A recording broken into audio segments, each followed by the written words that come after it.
You're listening to the FA Cup live on Talksport with McDonald's. Order delivery on the McDonald's app from 11 a.m. It's 18 and over. Fees apply to delivery orders. That's subject to availability, and price, of course, may vary. Let's look ahead then to kick-off, which is imminent really here at the London Stadium. And so we've talked already about the team news situation. West Ham making 7, Brentford 3, but Brentford's lineup pretty strong, a recognisable lineup to Premier League fans. But what I wanted to ask you, Dean, is, as I mentioned, a few months ago it felt as though it was all doom and gloom for West Ham, but things have really turned. What has changed, do you think, for them to be in a position to even get out of the relegation zone?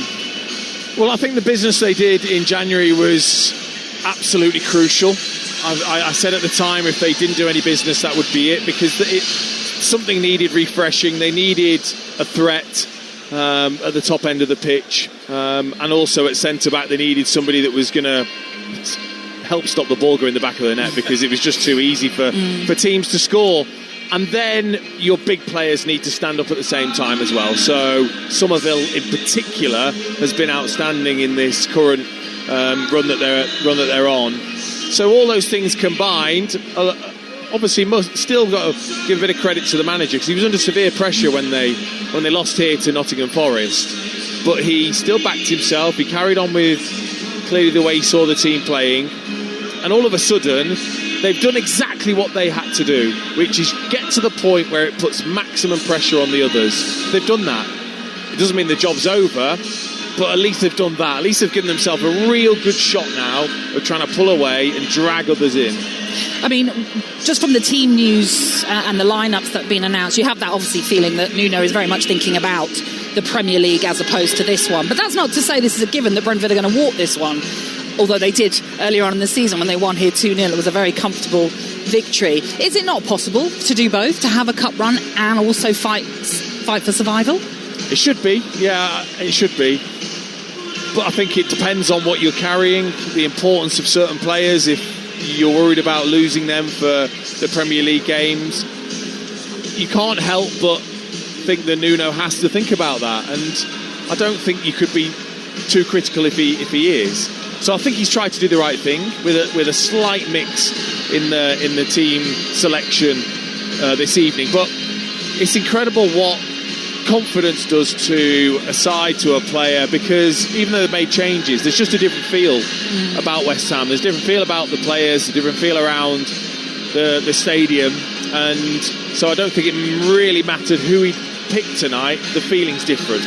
And they've done again what they did a couple of weeks ago when they were desperate to try and just improve the atmosphere here, which is sell the tickets at a very reasonable price. £10 for adults, £1 for children tonight. So it is going to be pretty full in here, and I think in any other circumstances that might not have been the case. What they have got is more fight. They haven't had that for much of the season, but they've shown that in recent matches. I think Castellanos, although I don't think he'll score 20 goals in a season, has certainly got that about him. You know, he puts himself about a bit, he holds the ball up well, he brings others into play. He certainly makes defenders realise they're in a game. Be interesting to see how Pablo gets on tonight in his return. But they've given themselves a chance of staying up. And like you, when we came here for that Nottingham Forest game, no one thought they had a chance. No. It was the mood itself. It felt like the fans had given up. They were all very much apathetic to it at that point. It does feel a little bit different now. Do you think that the fact that they got rid of Lucas Paquetá also had a sort of galvanising effect on the rest of them? Basically, you don't want to fight with us. We'll fight. We'll do it on our own. Bit of siege mentality thing. I think the fact that we've forgotten about him says everything about maybe the lack of importance that he had towards the end. In fact, I think he was more of a hindrance than a help, in terms of he kept losing possession in odd areas of the pitch. Didn't look like he maybe had the fight out of possession that he had when he first came to the club. I honestly think Disasi has had a difficult time at Chelsea. He has made a world of difference to that back line.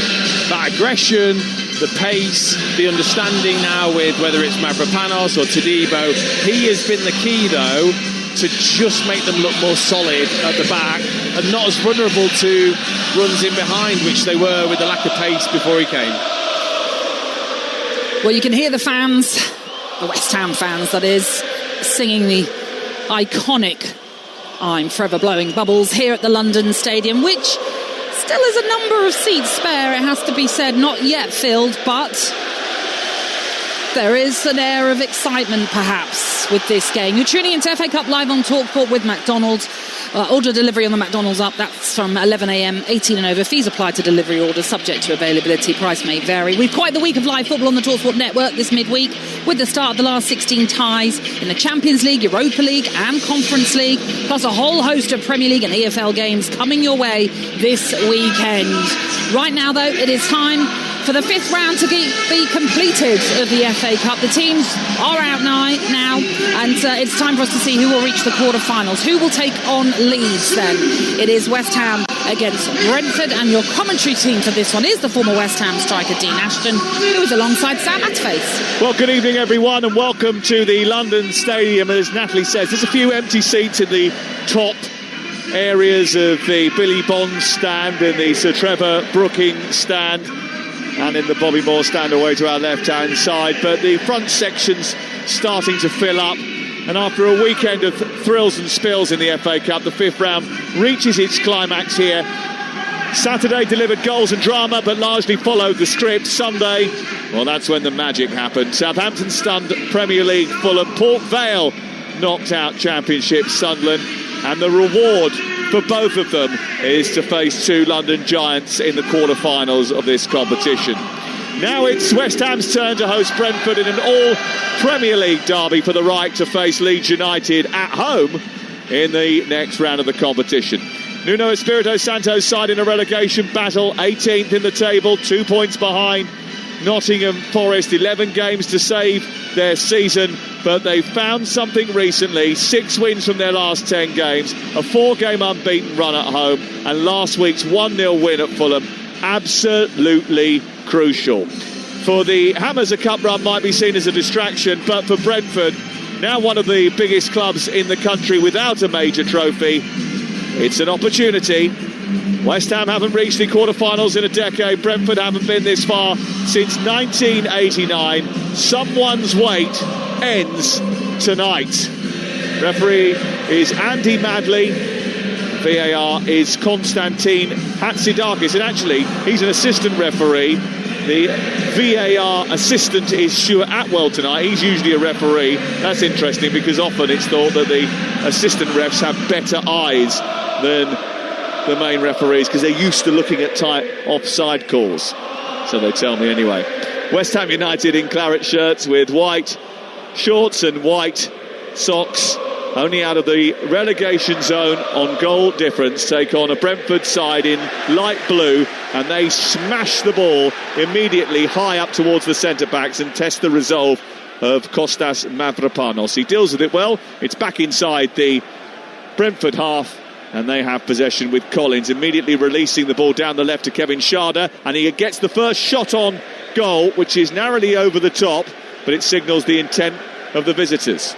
And just a warning, Schade, brilliant pace, just dips inside. Walker-Peters there, Mavropanos comes across. I think he's probably trying to hit that across goal, half volley, and Schade gets it wrong, goes up and over Ariola's crossbar. Nice bright start from Brentford, who won't be overall by a trip to the London Stadium. Not after the last time they were here. No, exactly. They arrive in East London as the form team, 7th in the Premier League. European qualification very much within their reach. But here's Jared Bowen bursting down the right-hand side, trundling to the edge of the area. He gets a shot away, which is blocked by Keane Lewis Potter, the left back, and it goes out for a corner kick, the first of the game. Alphonse Areola is the West Ham goalkeeper. Walker-Peters, Disasi, Mavropanos and Scarles the back four. Conte, Souček and Fernandes in midfield, with Bowen on the right, Adama Traore on the left and Pablo through the middle. For Brentford, it's Kelleher in goal, Kayode, Aya, Collins and Lewis Potter, and then Henderson, Yarmouk and Damsgaard behind Ouattara, Thiago and Schade. Here is the first corner of the game to be taken by the academy graduate Ollie Scarles, left-footed in towards the middle of the 6-yard box. It's flicked away by Aya, out to the far side and retrieved over on that far side by Mamadou Conte, he gets it back to Fernandes, and now Scholes will shoot left-footed towards goal, but it's miles wide, and it goes out for a goal kick away to our right-hand side. Yeah, it's disappointing though. Ollie Scholes there, plenty of time, no real pressure on the ball, played across by Fernandes, gets it out onto his favoured left foot, and just really cuts across it horribly, up and wide of goal, but got to work much harder there to test Kelleher. Well, Keith Andrews' side have won 7 of their last 9 away games. They absolutely dismantled West Ham here when they came in October by 2-0. West Ham finding on 2 fronts, survival in the league and progress in the cup. Nuno Espirito Santo has revived their season with 6 wins in the last 10. They've battled past Queen's Park Rangers and Burton to get here, both ties requiring extra time. They certainly will not want that tonight. Here is Pablo, just shuffling the ball back towards his midfield, but he loses out. It goes back towards Henderson, who's robbed by Pablo, who scurries away with the ball over the halfway line, goes through the centre circle and out the other side towards Bowen, wants the return ball, but it's too heavy, the return from the edge of the area from Bowen. Probably should have done a little bit better with that, and it is gobbled up by Caoimhin Kelleher in front of the goal away to our right-hand side, and it remains 0-0. I think West Ham will, of course, be a threat on the counter-attack. Brentford ought to be careful when the possession is turned over. They've got Bowen, Pablo and especially Adama Traore with pace to burn on the break. He's been told he's not allowed to do weights anymore. I did see that. Good job they haven't told you that. Even though he says he never goes in the gym. Yeah. I noticed that you've still retained your rather muscular physique. You've been working hard in the gym, haven't you? I saw a picture in the programme of us from a couple of years ago, and there's a marked difference, I thought. Yeah, 2 stones difference is what it was. Yeah, I've put it on. You're looking after it for me, thanks. Here is Mavropanos. Square ball to Disasi, who came in from Chelsea in that January transfer window. Spent the first half of the season in the stiffs, really. Was at Aston Villa in the second half of last season. They've given the ball away though, and it's picked up now by Sharda, slipped through towards him by Yarmouk, but cut out by Disasi again, and now they turn it over with Conte and move the ball to the right hand side. Souček gets over the halfway line and nudges it into the path of Bowen, who's just in from the touchline, 3 or 4 yards, and then he touches it down the corner towards Carl Walker-Peters, who's joined the attack. It's back to Souček, into Matthias Fernandes, who's off on the tempo setter. He flies the ball out to the wide left-hand side. Traore miscontrols it. Don't give Coyote any invitation because he'll nab it. He's done that, and now he has got the ball around Scholes, absolutely skinned him. But with probably about an 8-yard head start, Coyote has been caught by Traore in rapid time. Yeah. Just a little acceleration, wasn't it? Away from the traffic lights there for Adama. They've kept hold of the ball though, and Coyote on the other side has now fed it into Damsgaard, who's inside the penalty area. He slips it across to Jordan Henderson, and he should have hit the target. He just lifted his head at the wrong moment, and the ball went over the top of the crossbar from the edge of the area, but that was a perfectly weighted pass in from Damsgaard. He had all the time in the world to think about it. Maybe that was the problem, but he side-footed the ball towards goal. He just got too much air underneath it, and it was a good 2 yards over the top. Yeah, because he had a good sight of it, didn't he, from the middle of the goal, in the middle of the penalty area. And such a clever player, Damsgaard. Lovely weighted pass, like you say. Jordan Henderson could just come onto it, hit it first time. He's gone for the firm side foot. A little bit like Iwobi the other day for Fulham, looking to get the power from the side foot and the direction. But you're right, just lifted it slightly. Again, he'll be disappointed, head in hands. West Ham 0, Brentford 0. We played nearly 6 minutes. You're listening to Talksport under the lights at the London Stadium, the big cavernous London Stadium. There's almost a football pitch's width between where we are and where the start of the pitch is, over about 60 yards away down in front of us, and the angle from some of the top tier seats here, very, very shallow. It makes for a unique viewing experience, I think, is probably the best way of saying it. Here is Bowen trying to keep it in on the near side. Can't do so, goes out for a throw-in. It's 10 yards down the touchline inside the Brentford half of the field. I think Andy Madley wants him to go a little bit further back than that, but no encouragement for a long throw. They're usually a little bit further up the field when they're catapulted in by Coyote. Back with Ayer just in front of the centre circle. 0-0 the score on Talksport.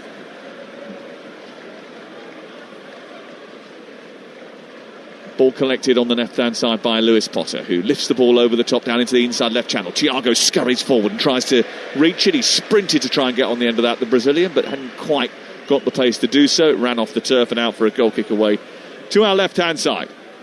And that's what they've got down the sides and down the middle, is that pace and running ability in terms of the intelligent running from the forward players.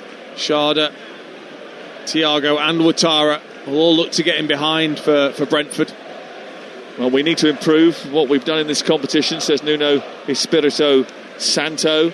His side have made hard work of reaching this stage. It took a 95th minute Somerville strike to see off Burton. Tonight they face a significant step up in class. The Bees have safely navigated their way past Sheffield Wednesday and Macclesfield to reach this stage. They're in their first FA Cup fifth round game as a Premier League club, but they haven't progressed beyond this stage since 1989, when they went out to the eventual winners, Liverpool. And we welcome listeners from the USA and Canada joining us tonight on Sirius XM FC. Welcome to East London. We're at the London Stadium, which is about 70% full tonight. Under the lights here, it's a mild evening, although Dean was trying to tell us a little bit earlier that it was very cold. And the ball is with Disasi just inside his own half. I've got no comeback, it's warm. Here is Areola kicking it long, and then it goes all the way over Pablo's head and through to Coyote, who shuffles it back to the edge of the area, and Nathan Collins has it now. Missed a few games in the Premier League. They're still sort of coming up with the right combination there. Keith Andrews, he likes Ayer, then he'll take him out of the team and put Vandenberg in. Took Collins out for a little while as well, a couple of games. Put somebody else in. They've mixed that up a little bit in recent weeks. Ball cleared away by Kelleher. Down the left it goes to Sharda. Good leap by him to flick the ball on for Thiago, who goes darting down the left touchline. Disasi comes across, nudges him out of play, and Disasi does enough to win the throw-in. No free kick despite the protests of the Brazilian striker Thiago. I feel a little bit sorry for him there, because I think he just got his body across and there was a shove in the back by Disasi just as he was looking to control. It happens, but the referee's got to be smart enough to see that. Instead, he just let that go. They've been a different team, West Ham United, since they were stunned into action by Wolverhampton Wanderers. 14 points from 8 Premier League games since that humiliating 3-0 defeat at the bottom club. That was back in January. And that was the turning point, really. Nuno called it embarrassing, said he'd never felt so bad on a football pitch, and the response has been absolutely remarkable. But they've changed the team significantly tonight. Can they get past this very impressive Brentford team? 10 minutes gone, it's 0-0. Brentford just 3 changes. West Ham have made 9. And it's Brentford in possession on the halfway line with the light blue shirts on. It's Collins into Sharda, who gets tackled by Bowen from behind, but then gets back on his feet to recover and play the ball towards Coyote, who connects with it brilliantly. And it's a good save down to his right by Alphonse Areola. He hit the target there, Coyote, but it was stopped by the big French goalkeeper. Sharda did brilliantly to keep his footing after being tackled from behind by Bowen. The ball came kindly to Coyote. He shoved it straight at the goalkeeper. Yeah, he has to be more cute with the finish, doesn't he? Has to find a corner or just lift it as Areola goes to ground. He doesn't, side foots it straight at him, but Areola's there standing big to make sure that he can pat it away. Still, it's a great chance, isn't it? It's brilliant from Sharda, like you said, just kept going, bundled past Bowen and then played the ball through. Big chance. I mean, he's not scored for Brentford, Michael Coyote, but he regularly gets up to support the attack. That was a great chance to get off the mark, wasn't it? And again, look, he might not be a prolific scorer, but at this level he should be able to pass it exactly where he wants to, and surely that couldn't have been where he was aiming to pass it to, straight at the chest of Areola. Does the defender deserve any credit for putting him under pressure? No, because it was a free opportunity. He saw it all the way. You could see the goalkeeper and goal in front of him, so you've got to find a corner there, just pass it into one of the corners. Remains 0-0. This is Talksport, and Disasi running forward with the ball is being tracked by Thiago. They're down the left side of the centre circle, get to the halfway line, check back, Souček has it now. Infield it goes. Picked up by Matthias Fernandes, who runs with the ball just sort of almost travelling behind him slightly. Gets it out of his feet and sends it to the wide left. Scholes gets it back to Fernandes. And then he forces it infield to Conte. Back towards the near side, the right, as West Ham look at it, as they look to try and build an attack here. Carl Walker-Peters grabs hold of it, nudges it into the path of Souček, who's being tracked from midfield by Yarmouk. Schade comes across again and puts the ball out of play and away for a throw, which is quickly taken by Carl Walker-Peters. And Bowen, trying to take advantage of the fact that Brentford weren't set, just nudges the ball into the box, but it's away by Henderson. And immediately Damsgaard starts to travel up towards the halfway line in possession for Brentford. 0-0 the score. Just, look, still lacking atmosphere, isn't it, here? They're still waiting for the team to give them something. And Brentford have settled really nicely. They've got plenty of the possession. And then that doesn't lend itself to gathering some atmosphere at the start of a game. Well, 13 minutes have ticked away. The best chances have come to Brentford so far, as they did when we were here for the game earlier in the season between these two. Coyote's got away from Scholes. Then he's got away from another challenge in Conte. He's found Damsgaard, whose return ball to the right-hand side was betwixt and between Dongo Ouattara and Henderson. And the ball eventually cleared away by the West Ham United defence. Here is Collins on the ball to the left again, and he finds now Keane Lewis Potter.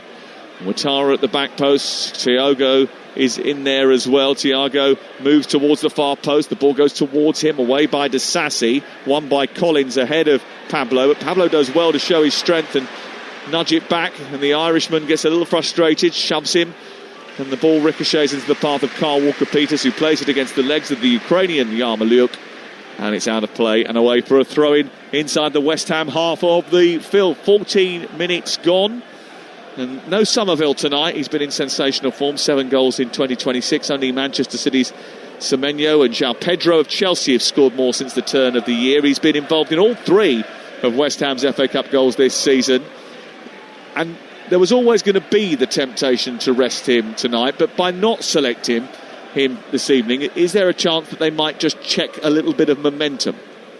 Possibly. Of course you want to keep that. I don't think for him it's a big issue, because he's just so full of confidence, and he's obviously came on against Burton and was the difference, so he'll feel like that could happen again tonight, and he's there in reserve if needs be. Hasn't left him out completely. Look, it is just such a difficult position for the manager to be in. Would I have picked the strongest team? Yes, because I think it is important to mentally keep the team in a great place. And how much rest do you really need? I mean, they play Wednesday night, they play Monday night, then they play at the weekend again. I know, but you know, they have bloods done every morning, and they've got the zones that they're only allowed to be in and not be in. Their blood's done every morning. Yeah, on some clubs they just pinprick in the finger, take the bloods, see where they're at, get a wellness check as well. Ball with Ouattara getting round the corner. Certainly he's made Scholes feel sick there with a decent ball into the box after twirling him. And it goes over the head of Thiago and out the other side for King Lewis Potter. Back in it comes from Yarmouk, who looks up, nudges it back to Collins. He then forces the issue and pushes it wide towards King Lewis Potter. His cross is far too big. It goes out of play and away for a goal kick. Yeah, it's poor. It was poor from Bowen before, and it's now poor from Lewis Potter. When you're out wide in those positions and you don't have pressure on you, no real excuse at this level not to put in a decent ball. He's gone for power to really whip that in and just overhit it.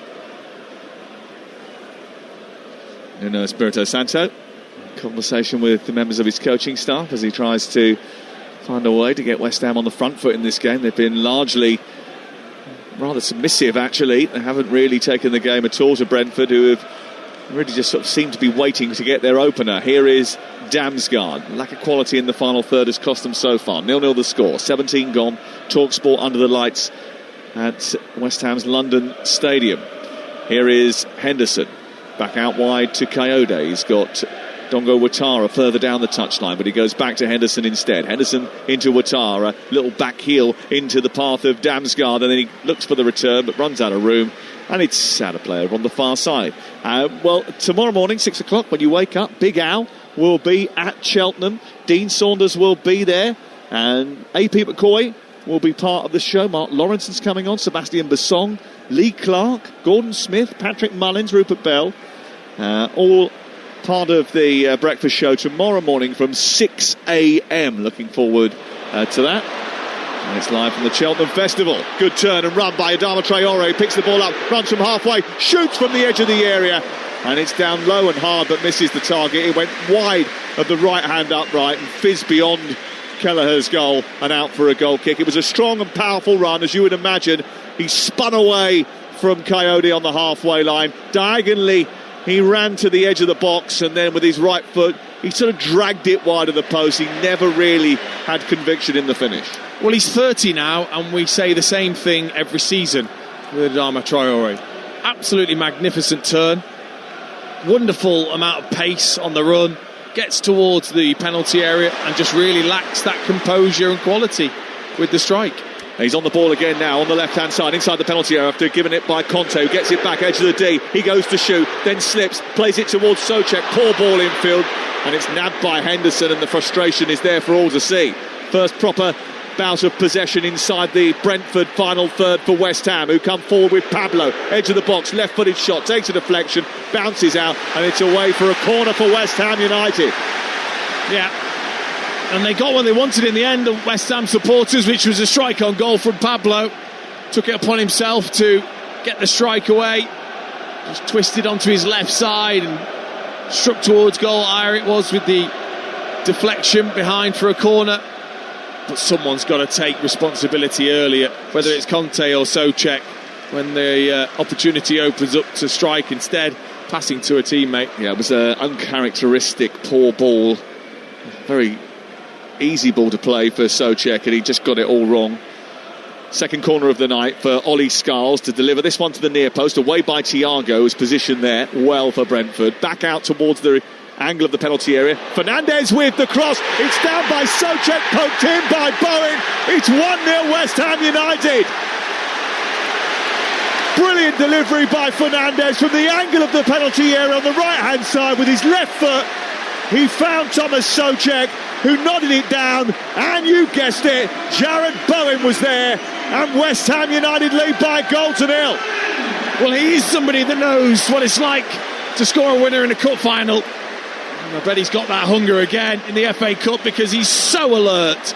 He doesn't switch off at all. He makes sure that he waits for the cross to come in from Fernandez towards the back post. He just twists, and he's just anticipating where it might fall. Nobody follows him. He's nodded down at the back post, and there he is, just to fire past Kelleher. Lovely reactions from Bowen. Striker's instinct. Everyone's grabbing hold of everybody.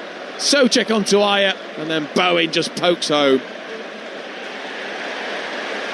Nuno Espirito Santo pumps his fist into the sky. Jared Bowen has goal number 9 of the season. West Ham's top scorer. His last goal against Chelsea in that 3-2 defeat. But he is on the score sheet tonight. And West Ham are on the scoreboard tonight. Remember, they made a significant number of changes from their last league game. Brentford came here with their strongest team, but it's West Ham who lead by a goal to nil. Big boost, isn't it? Big boost for them, like you said, after what was a tentative start from the home team. But once again, set plays can be so crucial. Who's alert, who's switched off. Great ball in from Fernandez. And then it's just a game of anticipation as a forward. He doesn't know it's going to end up at his feet, Bowen, but he just gambles that it might fall his way. And there he was free just to smash it home. It was a really easy finish. Well, it was a big moment for this West Ham crowd, who are absolutely delighted with the fact that he gave them the lead after 20 minutes. And I suppose it's just a little reminder to Brentford that you can have as many enterprising breaks as you want, but you've got to put the ball in the back of the net, as West Ham have. And Walker-Peters threatening to cause more problems with a right-footed cross, which is fended away by Collins. Back to Matthias Fernandez. Bowen has stayed onside. Into the box he goes. Filling in inside the penalty area was Henderson. And he just dropped into that crucial area to make sure that West Ham couldn't get anybody on the ball. But Fernandez has got it back again into Bowen, then on to Pablo, and the return ball, again, just a little bit too heavy, and it goes out of play and away for a goal kick away to our right-hand side. But it's a bright period of the game for West Ham United, buoyed by that goal from Jared Bowen. They lead by a goal to nil. It was a good leap by Souček, who did sort of play it against Ajer, who inadvertently set up Jared Bowen, I suppose. Well, Ajer was actually up highest, but they were battling Souček and Ajer.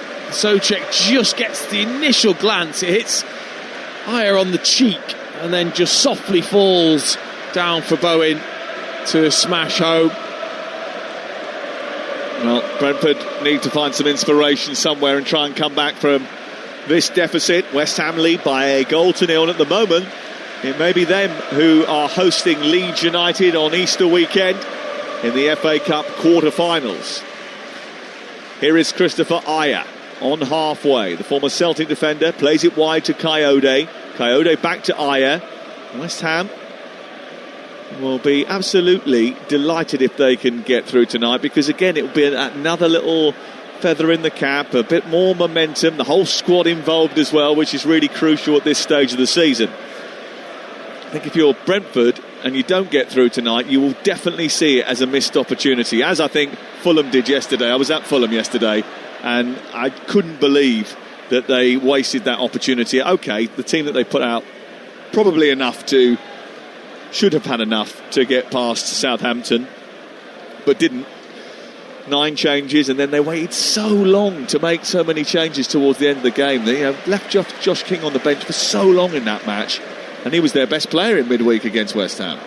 Yeah, and it does dent you slightly, I think, as a manager with the supporters when you get a result like that, when you're safe in the Premier League and you're a team like Fulham where that opportunity feels like it opens up for a good cup run, and then you lose to a side you shouldn't do. But that is the FA Cup, I suppose. You can lose to anybody, as Port Vale will be hoping when they go to Stamford Bridge on Easter weekend, and Southampton when they welcome Arsenal, Manchester City against Liverpool as well, and then the winner of this tie will take on Leeds United. All 4 of those ties will be live on Talksport. We've got these 2 teams in the next 2 games. Next Monday night we'll be at the GTEC Community Stadium in Brentford for their game against Wolverhampton Wanderers, and West Ham's game here against Manchester City on Saturday night is also live on Talksport, 8 o'clock, that one. Throw in from the near side then. Brentford have progressed down the touchline, and that means that Coyote gets his first chance at a catapult. He sends it long towards the edge of the 6-yard box. It's flicked on brilliantly by Ajer, comes back out to about 5-6 yards from the back of the D, and Yarmouth went to strike it. I mean, he almost hit Westfield. It was a really poor effort, wasn't it, from Yarmouth? I think, look, difficult skill on the half volley, of course, coming out the sky, but that was really lashed at, wasn't it? Hopeful to hit the top corner, and like you say, Totoro Zara.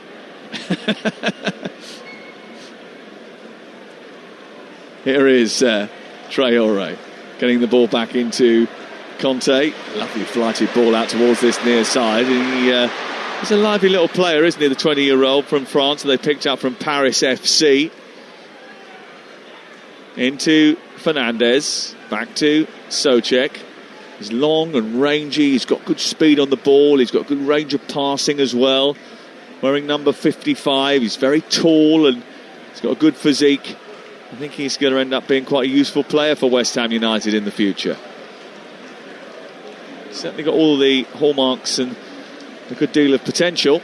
Here is Pablo with a header out towards the left-hand side, collected by Traore, moves infield, shoves it into Bowen, turns it round the corner beautifully, onto Pablo inside the box, goes to chop back in on his left foot. He then collides with Coyote. He wants a penalty, but the free kick is going the other way. Yeah, he read it brilliantly, Coyote, there, because he sensed that Pablo didn't have any support as he looked up, so he was either going to strike from a difficult angle with his left foot, or he was going to try and cut back.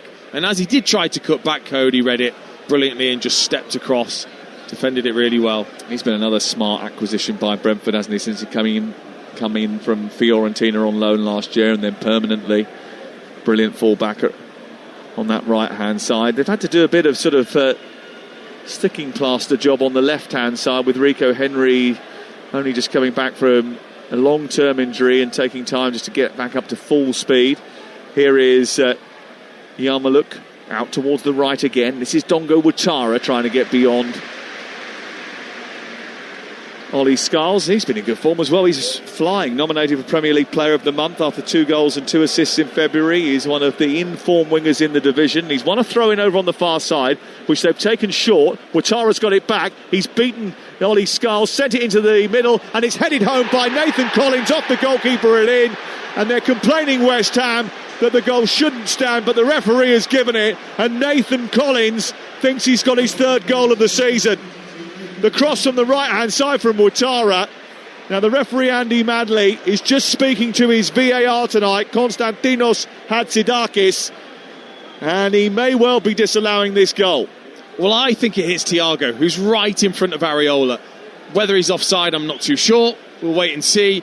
But I think he's directly in front of the goalkeeper as Collins heads this in. He's just stood there, Thiago. It hits him on the chest. But he's right. I mean, he's not offside, so he can stand in front of the goalkeeper. Well, yes, has Disasi, Kante. It's Kante. Kante is who went out towards the initial corner.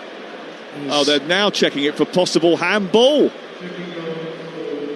No, it didn't hit his hand. It hit Thiago actually on the belly. I think it hits him on the belly or the chest and goes in. Well, it's just then, does it graze the arm? Well, you can't see that. I'm not going to spend 4 minutes 38 seconds like we did up at Burnley the other night, by the way. You know, there's no clear evidence to overturn that goal.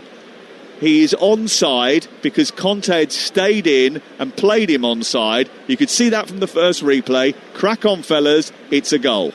But if it hits his hand... Well, it doesn't. But that's what they're checking. Does it hit the hand that's behind? It looks like it hits his stomach, but does it hit his arm? Can you see that from there? You've seen 7 angles. Can you see it? Well, no, but I don't think they've got a good enough angle so far. It's a goal. And there's the celebration from Igor Thiago. He's claiming it. Nathan Collins wants it, but Collins won't get it, I don't think, because the final touch did come off Thiago, and I think that will go down as his 20th goal of the season. And if you were a striker in his position, you'd certainly be saying so. And I'd be celebrating like him as well, because it did come off his stomach. He just doesn't know a lot about it. It's just headed powerfully at him. I tell you what, he's actually a little bit lazy to not get back onside. He doesn't know he's onside because he's behind the defence in the penalty area. It's a major mistake from Conte, isn't it? It is, that he is way behind the rest of his defence. And now West Ham coming forward looking for a response, and then Traore goes down under a challenge from Coyote, and the crowd go wild and they want a penalty kick. So does Traore. The referee says play on, but the VAR will look at that as well, and it may well be that West Ham find themselves in need of a spot kick here. The referee still talking to his VAR. Boos around the London Stadium, and it's 1-1 on Talksport with half an hour play. Brentford back in the game, picked up by Sharda into Yarmaluk, who's winding up to get a shot away here. He plays it on towards Damsgaard. Into the area it goes, away by Souček with a flying header just by the penalty spot. And it's collected over on the right-hand side by Dongo Watara. Left-footed. He sends the ball high into the box, but it's overhit. And it goes out of play and away for a goal kick away to our left. And now they ask the question. VAR is checking a possible penalty. Well, I did think, why else would he go down? It wasn't as if, you know, he was getting control of it. Well, he has to go to the monitor, doesn't he? Because he challenges him through his legs from behind. Well, it just seems so ridiculous. Why would Adama Traore go down in that position? It wasn't even a natural position to just try and deceive the referee. He was just trying to control it away from Coyote. Coyote tried to just step in. Well, he's put his leg, Coyote, between the legs of Traore, connected with him, and he's gone down. Is it enough for a penalty? Well, the referee's over looking at the monitor to check now. I think the fact that he has been asked to go to the monitor, it looks on our replays that it's a trip, it's a penalty. Oh, it's a definite penalty. No idea why Coyote would even try to put his foot anywhere near Adama Traore's legs at that point. He's going away from goal. He's no genuine threat, and he just tries to win the ball and doesn't. Well, the referee's going to tell everybody inside the stadium, because we've had VAR in the 5th round for the first time. Well, I think you get the sense of what he's suggesting there. You might not be able to hear everything, but he's saying it's a penalty for a foul by Brentford number 33, Coyote. And it's going to be a West Ham United penalty away to our right-hand side. And it was a foul on Traore by Coyote. And how frustrating must that be for Brentford, Keith Andrews and their supporters? Oh, very, very frustrating to get yourself back in the game the way they did. Look, I think the issue is he is so quick, Traore, that Coyote thinks, oh, there's the ball, I'll just go and win it. And then Traore just, that extra 2 steps of acceleration, and he's cut across him and gives away the penalty. Well, in the absence of Lucas Paquetá, Jared Bowen takes the responsibility from the spot again. He's been pretty reliable whenever he's been called upon from 12 yards, and he stands in front of the king of saving penalties, Caoimhin Kelleher, who saved from Mbappe last season and saved 3 penalties for club and country throughout the course of the last campaign. Can he prevent Jared Bowen from restoring West Ham United's lead? He steps up, left-footed, he slides it into the corner, sends the goalkeeper the wrong way, and West Ham United are back in front. They lead by 2-1. Jared Bowen hadn't scored in the FA Cup for 2 years before tonight. He's got 2 before half-time. It's West Ham 2, Brentford 1. Well, he's got the armband on, and he will take responsibility, especially when it comes to taking penalties. Why wouldn't you? As a forward, you back yourself for it to be a certain goal. And he just stepped up. Kelleher went the wrong way. He didn't try and fool the goalkeeper. He just firmly side-footed it the opposite way, Jared Bowen.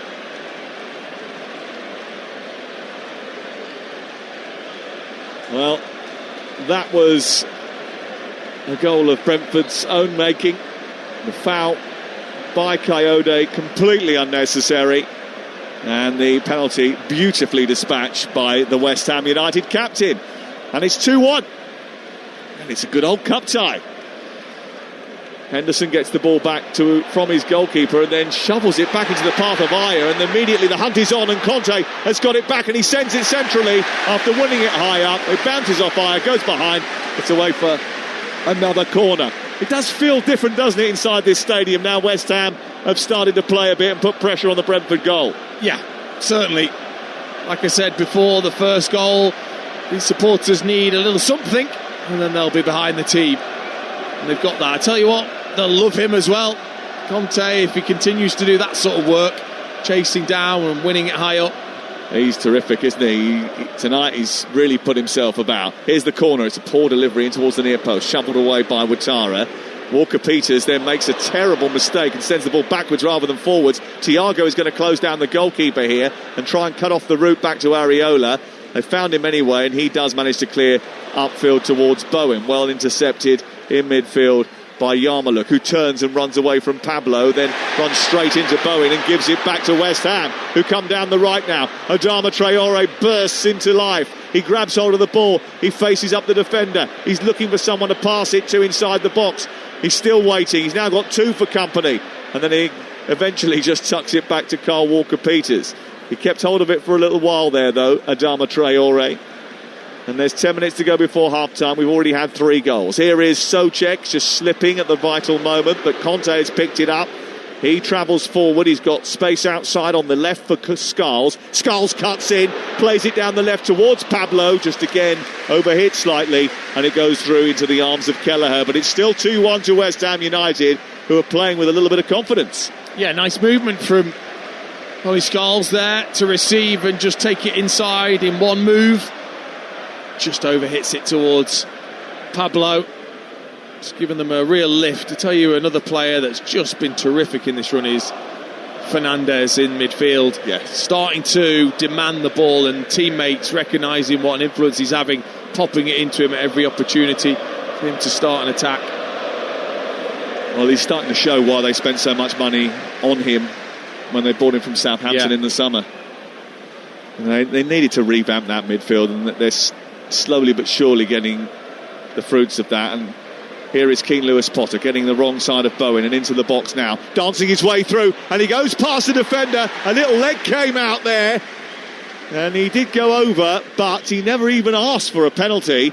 But Conte's challenge, certainly, I'm not sure how much contact he got on the ball there, but certainly there was a leg that came swiping across. Just enough is the answer. Oh, just enough.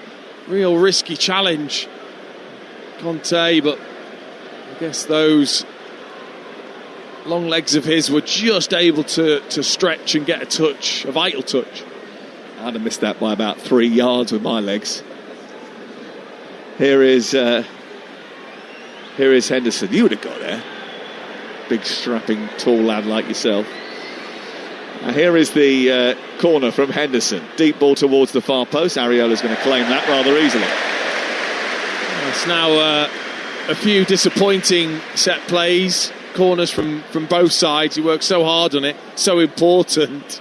And then the delivery's poor. Do you know what, though? With the ease with which Brentford scored their goal, I mean, you can imagine Keith Andrews having a little bit of a rollicking at half-time. Yeah, absolutely. I mean, they will anyway, just because they're so important and they work so hard on them. And it's down to you as the taker to make sure your delivery's right. That's why Arsenal, I think, have been so good. I think Rice and Saka in particular, so consistent. 2-1 to West Ham United, live on Talksport tonight. You're listening to the FA Cup, live on Talksport with McDonald's. Order delivery on the McDonald's app from 11 a.m, 18 plus. Fees apply to delivery orders, subject to availability. Prices may vary. This is Jordan Henderson in possession deep inside his own half. And remember, we've got lots more football to come for you over the next couple of days. Leverkusen against Arsenal is one of our big games this week. That's Wednesday night, 5:45. Here is Ouattara getting into the penalty area. Schade is tackled from behind, and the referee once again is asked the question as to whether or not he should have given a penalty. Schade has stayed down. Play continues. The ball is on the left as Brentford come forward with Keane Lewis-Potter. Gets to the byline, produces the cross. Walker-Peters puts it behind, and Andy Madley will speak to Hatzidakis again. He certainly will. I mean, he's being pulled as well by the shirt. Ollie Scarl's Ouattara, and then as Schade then comes onto it, he's just so quick, and Fernandes just treads right on his foot. He knows the reaction. Fernandez's face says it all. Yeah, I think that's a penalty, because he's given the corner kick. He said no penalty. I thought that impeded his movement towards the ball, and there was sufficient contact there to knock him down. Well, I mean, the only thing I can think is there a tiniest touch by Fernandes on the ball, but you only have to look at Fernandez's reaction. He knows Fernandez's face. He grimaces straight away as if to go, oh my word, what have I done there? And Kevin Schade saying, how can you not see that all 5 of my toes have been crushed in the challenge? Well, I'm surprised by that. Are you? Oh, very, very. Like I said, the only thing I can think is they've just quickly slowed it down and seen that there was a touch by Fernandes. Well, there's lots of pushing and shoving now going on inside the penalty area. And Andy Madley has gone across to try and deal with what is a congregation which is amassed under the crossbar. Almost everybody is in there. All the West Ham players are in the 6-yard box, by the way. As the ball is played to the edge of the area, comes back to Henderson, lovely cross towards the far post, floated beautifully, headed away superbly by Mavropanos, kept alive by Collins, and then picked up by Traore. Good tackle by Collins to keep Brentford on the front foot. Traore wrestling over on the far side with Ouattara. Ouattara tries to go round him, and then the ball is played off Ouattara beautifully by Traore, and it's a goal kick away to our left-hand side, 4 minutes before half-time. Well, it was begging to be headed in, wasn't it? Jordan Henderson's delivery, outstanding into a great area. The type of delivery that a goalkeeper just can't come to get because of the pace that's on it. No one there to head it. Galatasaray versus Liverpool tomorrow, 5:45 Talksport 2. Atletico Madrid against Tottenham, 8 o'clock. Talksport live from Madrid. Leverkusen against Arsenal Wednesday, 5:45 Talksport 2. Talksport live in Madrid, Real Madrid against Manchester City, whilst PSG against Chelsea is on Talksport 2. Thursday night, Lille versus Aston Villa and Nottingham Forest versus Midtjylland. Crystal Palace against Larnaca as well. It's all going off in Europe, and it's all going off on Talksport. 3 minutes to go before half-time.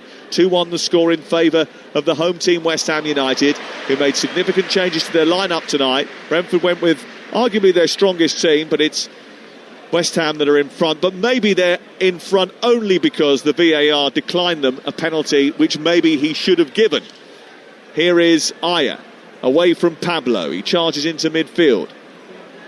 It's collected by Henderson. And maybe the reason that he didn't give the penalty kick was because there was contact and Andy Madley saw it, and therefore there was nothing new for the referee to be told by the VAR, so it wasn't a clear and obvious error.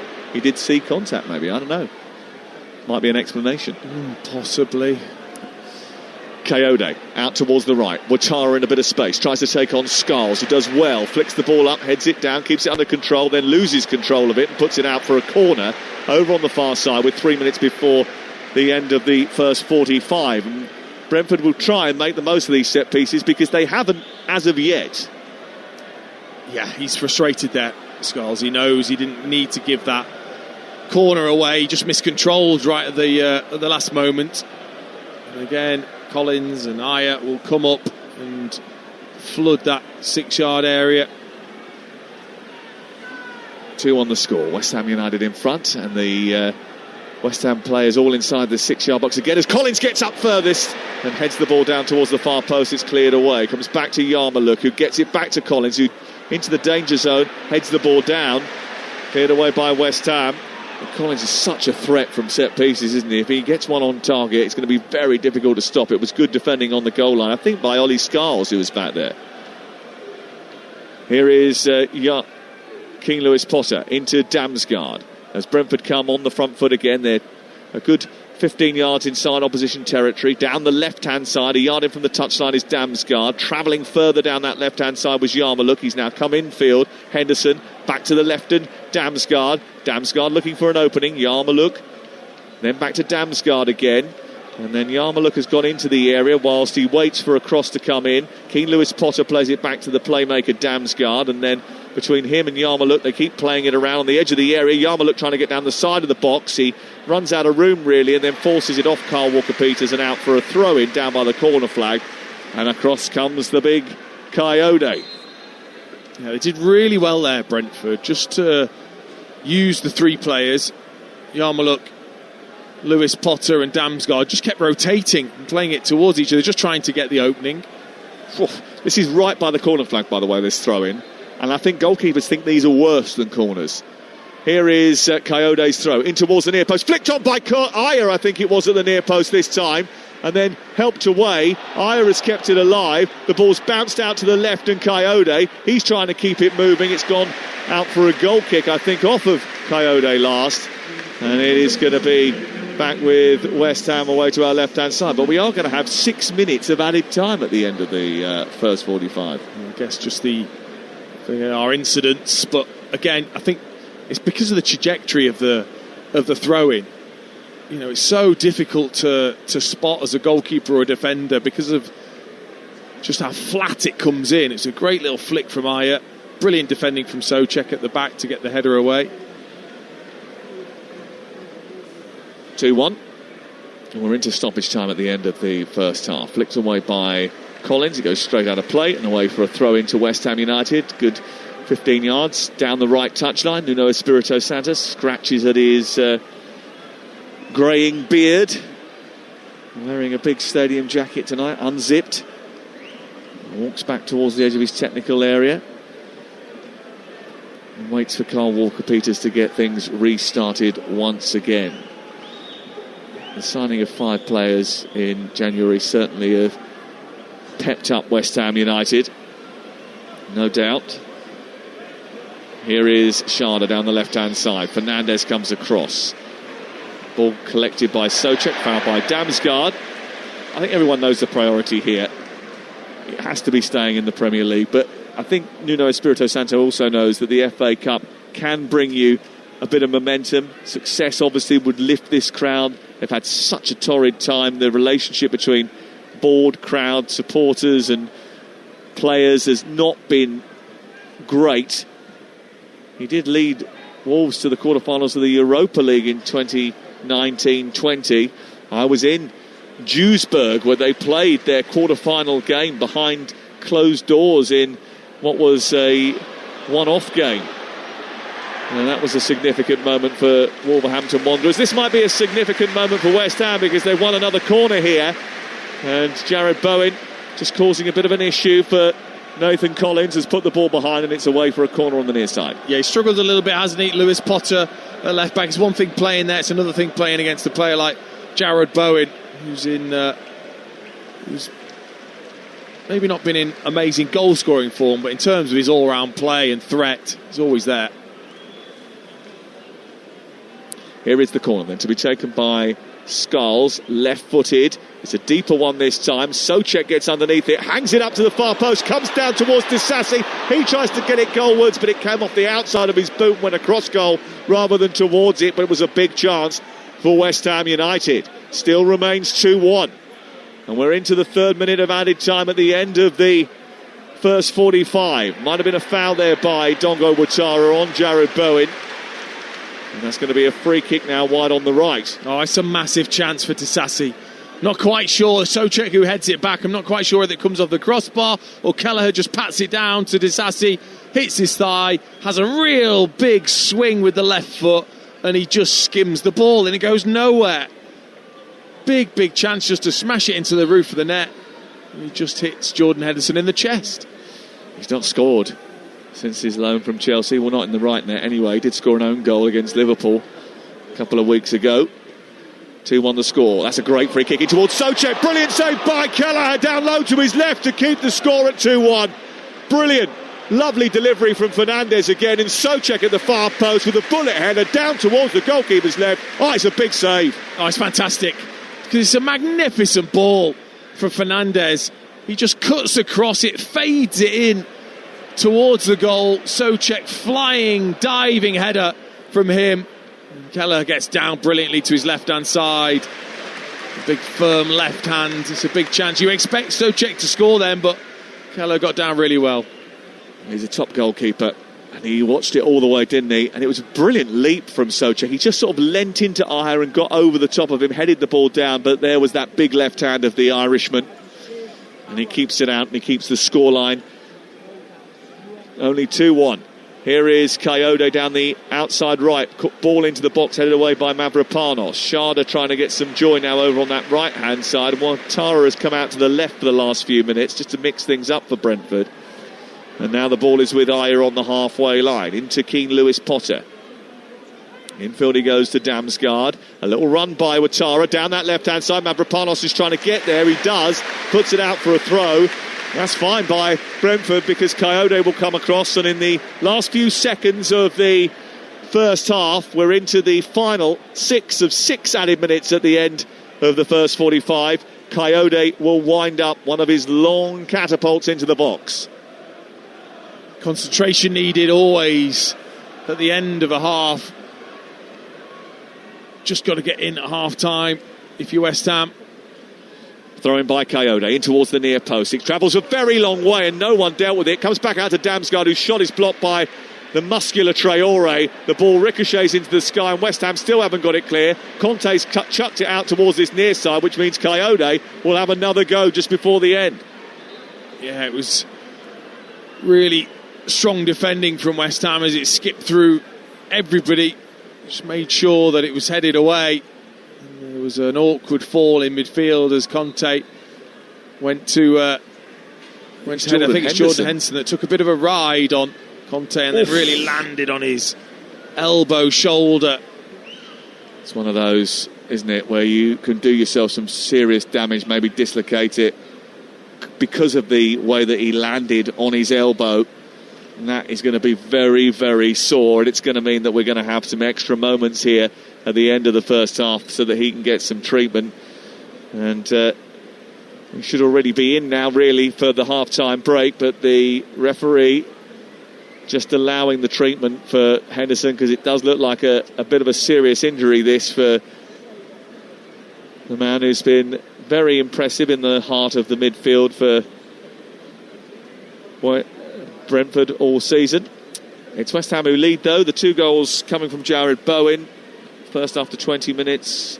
Header after the ball flicked off Souček and down from Ayer. That was from a free kick. The penalty converted after Coyote made a mistake after 34 minutes. In between that, Igor Thiago was credited with a goal after it came off his belly on the way to goal from Nathan Collins. And then there was a shout for a penalty which VAR glanced at but didn't give, after Brentford felt that they had a foul inside the box.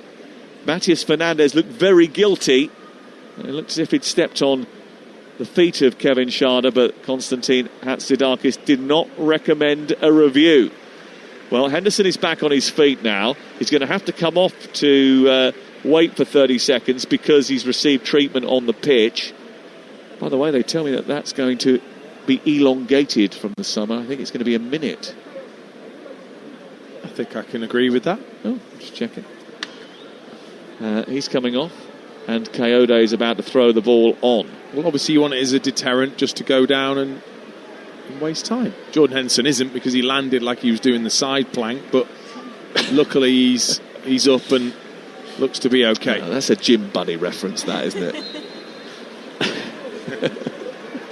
Here's the throw-in by Coyote in towards the near post. Flicked into the air by Ayer, but not to a blue shirt. But he's got it back again, edge of the area, and then loses it immediately to Fernandez. And that's the half-time whistle. And West Ham United are 45 minutes away from their first FA Cup quarter-final in a decade. 2 goals from Jared Bowen, who hadn't scored in this competition for 2 years before tonight, and then he got 2 in the first 45. Thiago also got a goal. There was VAR controversy as well, and there's lots to pour over at half-time, where it's West Ham 2, Brentford 1.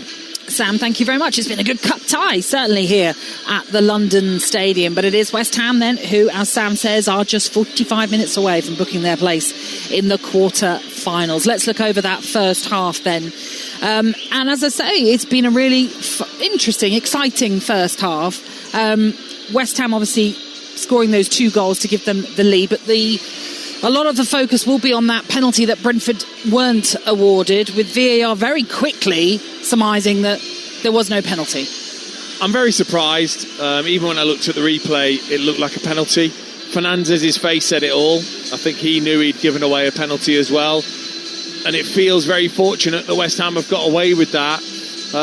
Whether there was the tiniest touch from Fernandez can be the only thing I can think of, but it still didn't divert where the ball was going for Kevin Schade. So for me, that's why it should have been a penalty. But when you consider the VAR review, for example, on the Brentford's goal, which took an age, similar for the penalty that West Ham were awarded, we didn't see anything. For there to be the smallest potential touches by Fernandez, we barely saw that in a review. And that's, I think, what's hard to understand with these sort of decisions. And I'm sure Brentford supporters will feel that, because he's gone over and checked Traore's penalty shout. You'd expect him to go and have a look at that. But I can only think that they think Fernandez has got a tiny touch. But for me, it didn't. But I think it didn't take the ball away from Schade. But that's the issue, isn't it? When you're saying a tiny touch, and it may well be that he did get a touch, and maybe there was one bit of conclusive footage that they have seen that very quickly they have seen. Yeah. But none of us have seen that footage, so that's why we're all in this bemused situation of, it looked like a clear stamp by Fernandez on Schade. It was. I mean, he couldn't have caught him any firmer on the foot. I think that was pretty obvious. So it was a surprise to see it checked and completed so quickly, and I think very fortunate for West Ham. That being said, Brentford, it felt, sort of started the game better than West Ham. It took a bit of time for the Hammers to get into this one, but they've looked pretty good out there. They don't look like a team, and bear in mind this is not the first 11 that we're seeing, although there are obviously players that you would recognise in a normal Premier League West Ham team. But they're playing pretty well, confident. You can see that. Yeah, you can see that they've been on a good run as a team, as a squad, and the confidence is high. I still think Brentford have been the better team, just in terms of a little bit more control for larger parts of that first half, and some big chances as well that they miss, especially before the opening goal for West Ham. Brentford really should have been ahead with the couple of opportunities that they have, but it's very even. If you look at the stats, it's very, very even between the two. Both sides, again, have got that attitude of, feels like a real opportunity to go through, and I expect nothing different in the second half because of that.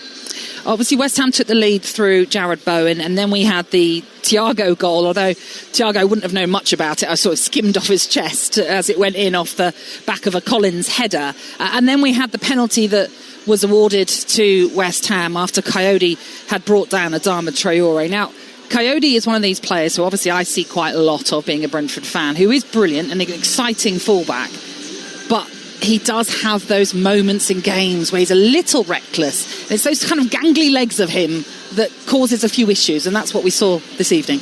Yeah, I think that's something he needs to work on, is that footwork. And that is something you can work on quite easily. Yes, it is. Okay. Yes, it is. Look, he's still a very young player. He's only 21. He's not massively experienced, and those are the type of things as a defender you do work on. His footwork. You know, it was a poor own goal that he gave away earlier in the season. Whether, I think it might have been Burnley, possibly, that he put into his own net. Again, maybe footwork wasn't what it needed to be. And I think he's got a great attitude, but that was naive. He just thought, I can win that. It's there, I can win it. And Adama Traore is too quick and gets in front of him, and he gives away a really needless penalty. Again, because he's young, that is something that he will learn from, I'm sure. But really disappointing to have got yourselves level, and then of course to give away the penalty so cheaply. So in terms of Nuno Espirito Santo, obviously be really happy that his team are leading, and he might feel vindicated with the changes that he's made because they have had the impact that he wanted.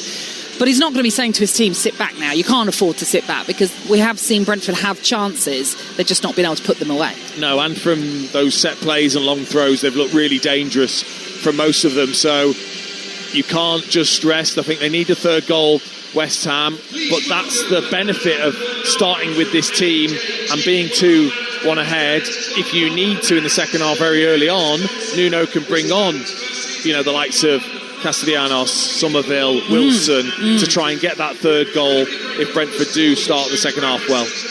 OK, it's West Ham then who leads at the break here at the London Stadium. You're tuning in to Kick-Off on Talksport with Ladbrokes. It's 18 and over, gambleaware.org. Kick-Off on Talksport with Ladbrokes. 18 plus, gambleaware.org. On Booking.com, it's easy to book your holiday home. And thanks to flexible cancellation, there's no more lodge is all booked, folks. Oh, Kaz and Rob are coming now. Oh. With Booking.com, you're free to be flexible. Oh, easy. So you can go from home to holiday home with no dramas. Bigger place booked. On Booking.com, finding a holiday home is easy. And relax. Booking.com. Booking.yeah. Terms apply. Available on selected properties. At Tesco Mobile, club card prices are frozen, so your contract price stays on ice. Get the iPhone 17 with 12 gigs of data and an iPad, all for just $45.99 a month for 36 months with club card prices, saving you £126. And it stays like that for the length of your contract. It pays to be connected. Search Tesco Mobile. Every little helps. Ends 22nd of March. Club card and 36-month credit agreement required. Savings calculated on contract duration. Terms at tescomobile.com/terms. Whether you're planning for your dream kitchen or that once-in-a-lifetime holiday, JP Morgan Personal Investing can help you make the most of your tax-free allowances this tax year. Start making more informed investment decisions today with no management fees for your first 6 months. Search JP Morgan Personal Investing to learn more. Invest with clarity. Capital at risk. Tax rules vary by individual status and may change. T's and C's, exclusions and other charges apply. New clients only. Minimum investment of £500 by 5th of May. Welcome to the Speed Coaster. With PlusNet, great broadband isn't just about award-winning routers. It's also about speed. Whoa! before the 25th of March. Whoa! Get full fibre that you can rely on with speeds up to 900 megabits available from $22.99 a month. That's a plus. $26.99 from the 31st of March 2027. New customers only. Limited availability. Terms apply. Hello, Greg James here. And I'm Seema Pankania. And we're the hosts of the Tesco Kitchen. Every week, Greg and I invite a culinary powerhouse into the kitchen to cook a recipe that really means something to them. Hold on to your hairnets, because this week we're joined by chef, musician, and host of Big Zoo's Big Eats. You might have guessed it. It's Big Zoo. Zoo is taking us on a trip down memory lane and showing us how to cook the lasagna that changed his life forever. It's live right now on YouTube, so get involved. Gentlemen, start your engines and get ready to win, because Talksport are offering you the chance to win a VIP hospitality trip for two to the British Grand Prix on Sunday the 5th of July. Enter now at talksport.com/win and you could be watching all the action from grandstand seats, including exclusive access to the circuit's inner track and much more. Enter now at talksport.com/win for the chance to experience the electrifying atmosphere of the British Grand Prix, courtesy of Talksport. 9 p.m. on the 10th of March 26. Max 1 free bet per player. T's and C's apply. Gambleaware.org. Evening. How's your night shift going? Just a quick check-in from Acorn Insurance, the taxi specialists. We've been by your side for over 40 years, helping you drivers earn a no-claims bonus from day one and accepting up to 9 years no claims from veteran cabbies. That's why we're the largest taxi insurance specialist in the UK. Find out more at acorninsure.co.uk/taxi. Bye for now. Acorn Insurance and Financial Services Limited is authorised and regulated by the Financial Conduct Authority. The Cheltenham Festival. 4 magnificent days, 28 exhilarating races, and hundreds of variables we try to predict. With Betfair, you can get a £10 free bet when you bet £10 on racing multis. Available every day at Cheltenham. Will you rely on form and familiarity, or find a different way to play? Betfair. Play different. Opt in and place a £10 multi-bet. Minimum odds of 2.0 or higher. Placed after 5 p.m. on the day before, starting Sunday the 8th of March. T's and C's apply. 18 plus. Gambleaware.org. Who are you going for at the Cheltenham Festival? The favourite. The favourite? The favourite, without a doubt. This Cheltenham Festival, everyone's going for the free favourite pull-out in the sun. It's jam-packed with top tips and form guides for all the runners and riders. And a free £5 in-shop bet with Coral each day of the festival. Get your copy of the favourite every day, only in the sun. T's and C's apply. 18 plus only. Gambleaware.org. FA Cup Live on Talksport with McDonald's. The Big Arch is here to stay at McDonald's with its very own delicious sauce. Available from 11 a.m, subject to availability. Price and participation may vary. Hi, man, it's Talksport, Pep. It's a station on the dial that's been here for a while. That's Talksport, alright. That's Talksport, alright. Our live Premier League is more fun than the beep. That's Talksport, alright. That's Talksport, alright. It's the easiest way to have your own say, from Champions League to world title fights. Then the other team calls and they're all talking balls. That's Talksport, alright. And away, man, it's a belt of a radio station for canny sport and lads and lasses. Talksport, it's a real Bobby Dazzler. Stamina, celebrity, light-speed weeknight football. Kick-off live on Talksport. You're listening to FA Cup Live on Talksport with McDonald's. Order delivery even on the McDonald's app from 11 a.m. It's 18 and over. Fees apply to delivery orders, subject to availability, and price may vary. Here at the London Stadium then, in this FA Cup 5th round tie, it is West Ham who lead Brentford by 2-1 as the second half fast approaches. So let's bring you the halftime odds with Ladbrokes. Odds update on Talksport with Ladbrokes. Get a free bet every week of the season and a big boost every day. That's Ladisfaction. Minimum £5 bet. Conditions apply. 18 plus. Gambleaware.org. Right, now to win in 90 minutes, you can get West Ham at odds-on favourites, 6-5 on. The draw is 21-10, and Brentford now at best price 7-2. If you think Kevin Schade to score any time, well, he was at one stage 3-1. That's now been boosted to 7-2. That was the latest odds with Ladbrokes. It's 18 and over. Gambleaware.org. Odds update on Talksport with Ladbrokes. Get a free bet every week of the season and a big boost every day. That's Ladisfaction. Minimum £5 bet. Conditions apply. 18 plus. Gambleaware.org. Now, before we look ahead to the second half here at the London Stadium, tomorrow night live on Talksport, Spurs look to put their league woes behind them as they travel to Atletico Madrid in the first leg of their last 16 tie in the Champions League. The interim boss Igor Tudor's been speaking to the media, and he was asked if he can use these two games to experiment with his team. I agree. Both things, as I said, focus on us. We are playing against a team who has a story in this Champions League, so they have experience, they have quality. We need to do our best in terms that we need to grow. You know, as you said, also because our first aim is Premier League, and this need to be said also publicly. It's a normal thing. This is something extra, but that don't mean that we don't want to pass, and we don't want to go in next round.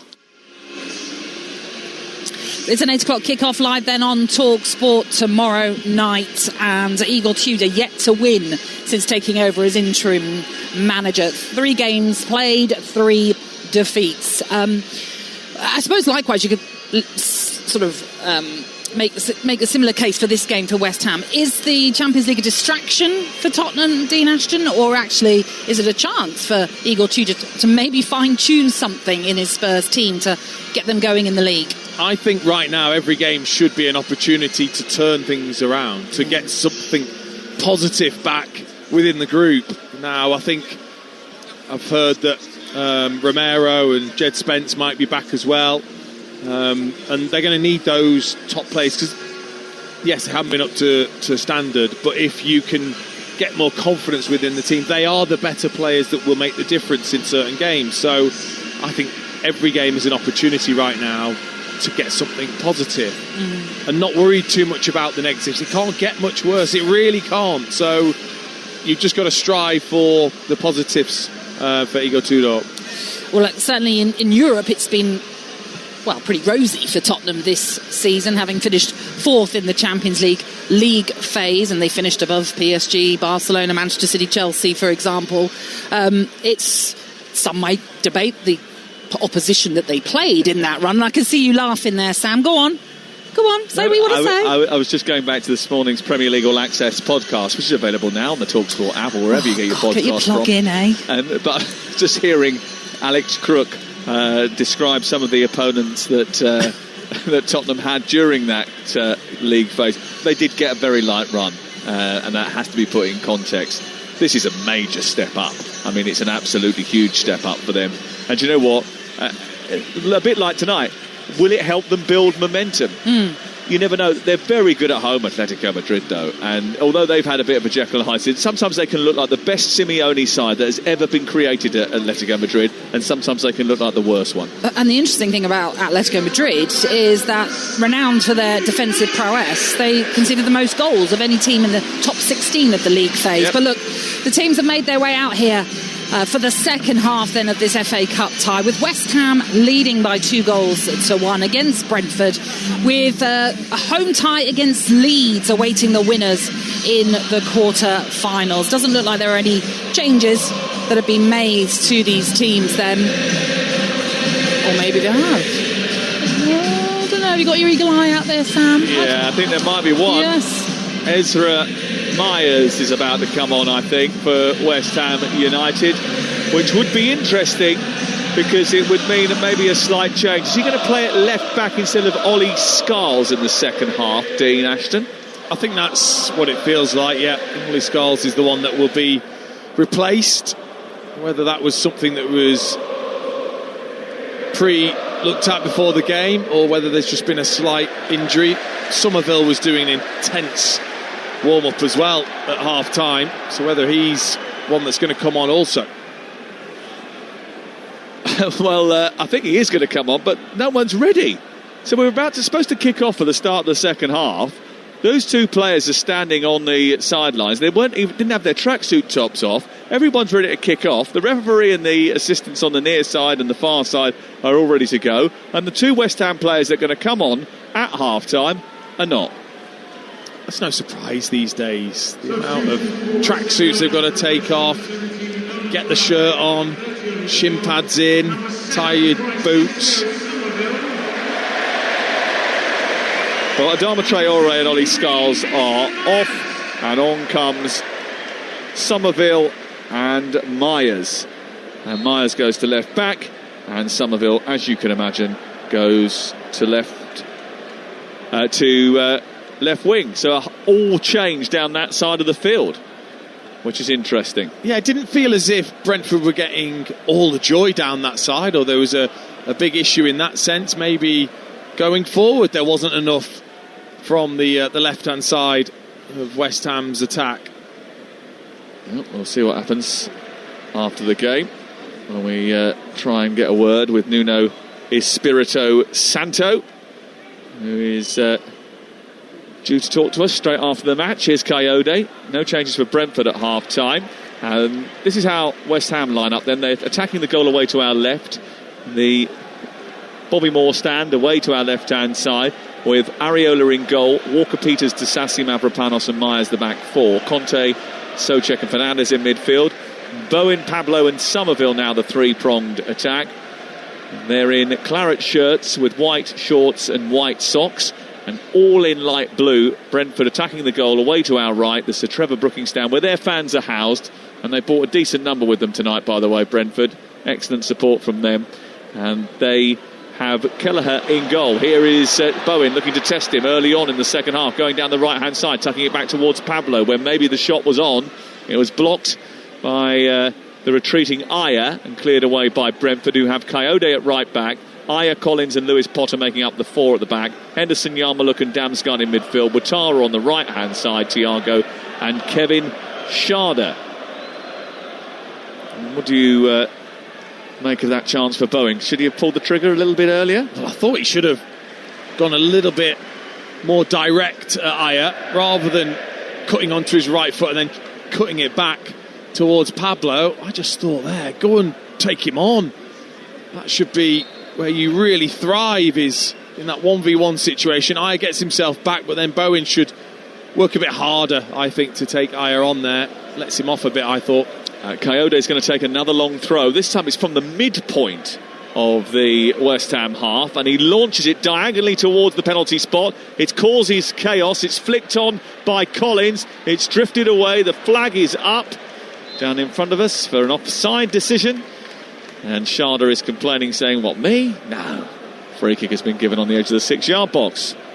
Oh, I mean, look, it's difficult to defend those long throws, because the closer he gets to the goal line, the flatter they come in. The further away he is up the pitch, they come looping in, and we've got no pace on them to head them away as a defender, and then that ends up getting looped in the air, and you've got to be really, really switched on to the loose ball, that you've made sure you've got your man as you're defending and you've not switched off. Ball cleared away by West Ham, but sent forward by Brentford immediately. Ouattara tries to force it against Conte, and it goes out for a throw, which is quickly taken by Thiago. Henderson was harassed and gave the ball away. It was all down to Somerville, who's now released Bowen over on the right-hand side. He scampers into the box in the inside right channel, pulls the trigger this time. It's blocked by Collins, and it bounces out to the far side, where it's collected by Carl Walker-Peters. Bowen back to Somerville, and then back into Fernandes, back to Somerville again. He looks up, tries to chink in field, but he just dawdled on the ball, and Yarmouk took no second invitation to rob that and run towards halfway. And Brentford have possession again. 2-1 the score. This is Talksport. Keith Andrews standing on the edge of his technical area, getting rather animated down in front of us. He actually just went and sat down, rifled through his pockets to find his sweets that he likes to munch on during the game.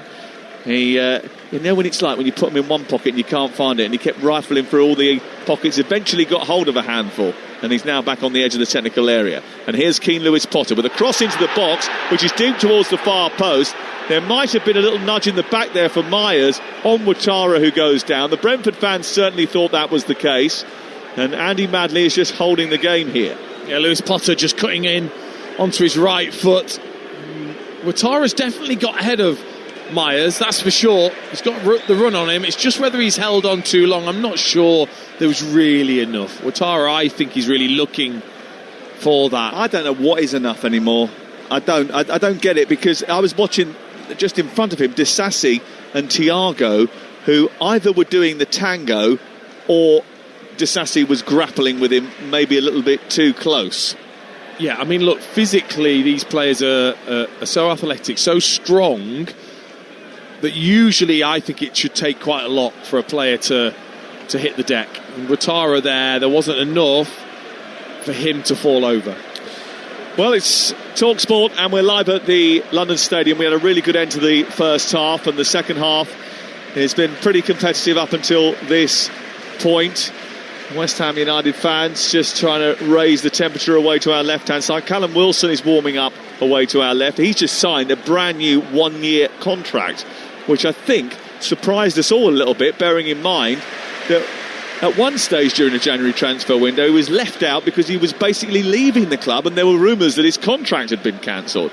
And now all of a sudden he's back as part of the main group. He scored a crucial goal recently, and now he is signed up until the summer of 2027.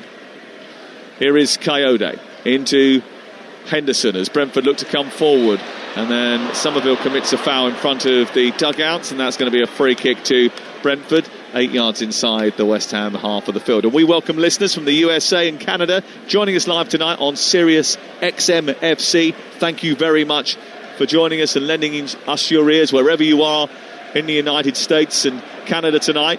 Here is Sharda travelling down the left-hand side for Brentford, getting to the byline. A low cross in towards the near post, and there was no one to gobble up the chance. Axel Disasi, the big, powerful French central defender, muscled his way into the edge of the 6-yard box and spooned it out for a throw-in. Oh, you've got to work harder to get in front of your man there. Ouattara just didn't really move. Thiago was standing still. As soon as Sharda gets beyond Walker-Peters there, you've got to make a dart. It's a low trajectory throw, which is hoisted on by Keane Lewis Potter. Sharda with a looping header towards the far post, which is plucked out of the sky by Alphonse Areola. And it remains 2-1 to West Ham United. Live on Talksport tonight at the London Stadium. Somerville trying to turn away from Yarmouk, who got too tight to him and commits a foul. And it's a free kick to West Ham just short of the halfway line. Well, keep a clean sheet, and you are in the FA Cup quarter-final in this second half for West Ham. It's got to be the team's focus, and then hoping that possibly more on the break you can get that third goal. Sassy clipping it forward down the left-hand side towards Tati to Pablo. It's received by Somerville. Then Myers thrusts it forward. It bounces off of Ouattara and goes out of play. West Ham's FA Cup fifth round record is bleak. They've lost each of their last three at this stage in 2021, 22 and 23. All different managers, same result. They last reached the quarterfinals in 2015-16 when they beat Blackburn 5-1 in this round. Here on the left-hand side, the ball is with Somerville, trying to turn it away from Coyote, who's stuck to his task well. Somerville trying to force it through. It's away by Ouattara. Thiago can't hold it up. Disasi does well again and then travels down the left-hand side. Thiago puts it out. It's going to be a throw into West Ham, level with the edge of the penalty area. And the goal there attacking away to our left-hand side. It was good, strong, powerful play from Disasi. Excellent, wasn't it? So difficult as a centre-forward as you try to back in. If that centre-back, that first centre-back is double aggressive and can try and win the ball there. Disasi did it brilliantly to put the pressure on Thiago. Here's Pablo down the left-hand side, playing away to with Souček, putting it back in towards the 6-yard box, tucked behind by Ayer, and it's out for a corner. Good move that from West Ham United. Excellent little ball round the corner for Pablo. Looking for Bowen in the centre of the 6-yard box. Couldn't quite fire it past. But they're pushing, aren't they, for this third goal? Well, Somerville now to take the corner from this near side, and Conte is at the far post. Disasi has joined the action. Mavropanos and Souček are in there as well. Bowen underneath the goalkeeper. It's deep towards Conte and Souček. It hits someone on the head. There might have been a head injury inside there. King Lewis Potter saying he got a little whack from Souček.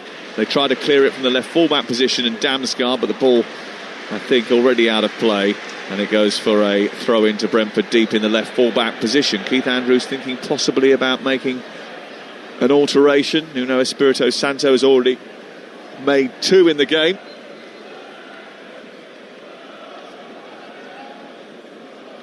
Throw in to be taken by Keane Lewis Potter. He doesn't know what to do with it. He's not used to taking those throw-ins. Not usually his responsibility, but he's got good distance on that ball up towards Thiago, who's given it straight back to Somerville, which hasn't helped. And he's turned and run to the edge of the area. He's taken on Coyote, still got it. He's taken a shot, taken a deflection, and it's hit the roof of the net. Well, that all came from a Keane Lewis Potter throw. He wasn't confident about where he was going to put that. He ended up rushing it down the touchline. It came back into midfield and Somerville snaffled it up. He ran towards the goal. He eventually got his shot away. It cannoned off Coyote and it landed on the roof of the net. Oh, he's just so sharp, Somerville, in those areas. Just to twist and turn and get away from the defender. And then looking to get his strike away. Souček got in his way to start with. Then he reset and struck against Coyote's thigh and up and over, and it could have easily dropped in. Corner to be taken by Bowen this time, left-footed, right under the goalkeeper this one. An easy catch for Kelleher, who grabs it, bowls it out and encourages Schade to immediately escape upfield. Thiago looks like he's running the 100 metres, went right through the middle of the park there, and then Schade was fouled on halfway, and it's a free kick to Brentford. And it's still 2-1 to West Ham. The Bees have rather enjoyed their trips from west to east recently. They've won 7 of their 10 meetings with West Ham since becoming a Premier League club in 2021, and they've beaten no team more often in that period. But they're behind here, and it's the West Ham fans that are in fine voice in the London Stadium. And that hasn't happened enough for them this season. They haven't had much to shout about this season. They're a fan base that wants to get behind their team, that craves some sort of success. They had that Conference League final win that Dean and I commentated on for Talksport. It was a brilliant night in Prague that night. One that I think everybody who was there will cherish. But from there, instead of going forwards, they went backwards very quickly. Here is Yarmouk in the centre circle for Brentford, who are coming forwards now with Collins round the corner towards Ouattara. A little flicked header, but again it was almost casual from Ouattara, and cleared away by West Ham, and Pablo was chasing it, never going to reach it ahead of Ayer, and then it's out on the far side with Keane Lewis Potter. Yarmouk back towards Collins, and Brentford look to build again. Now it's with Damsgaard, centre circle. He just almost runs into Conte, who looked to dispossess him. The ball bounces back into the path of Ayer. And now Henderson's got it. Yeah, they're going to have to work hard here, Brentford, I think, to create openings. West Ham definitely more compact, a little deeper in this second half. Just going to have to work it rather than looking to play quickly through. Pablo turns away from Schade, who comes back and wins it brilliantly, pinches the ball. Damsgaard turns and runs at the West Ham defence, who are a little bit out of shape because they were on the attack there. He spreads it wide to the right, where Henderson is waiting for the delivery. He forces it on towards Kevin Schade, but he overhit his pass, and it goes off the turf and out for a goal kick away to our right hand side. And we're about to see Tati Castellanos, or Castellanos as we probably should say. He's about to come on. He'll probably take the place of Pablo, I would have thought, who's actually done a lot to sort of work himself into the ground. He has, but he's a little fatigued because of it. Obviously missed some football recently because of an injury.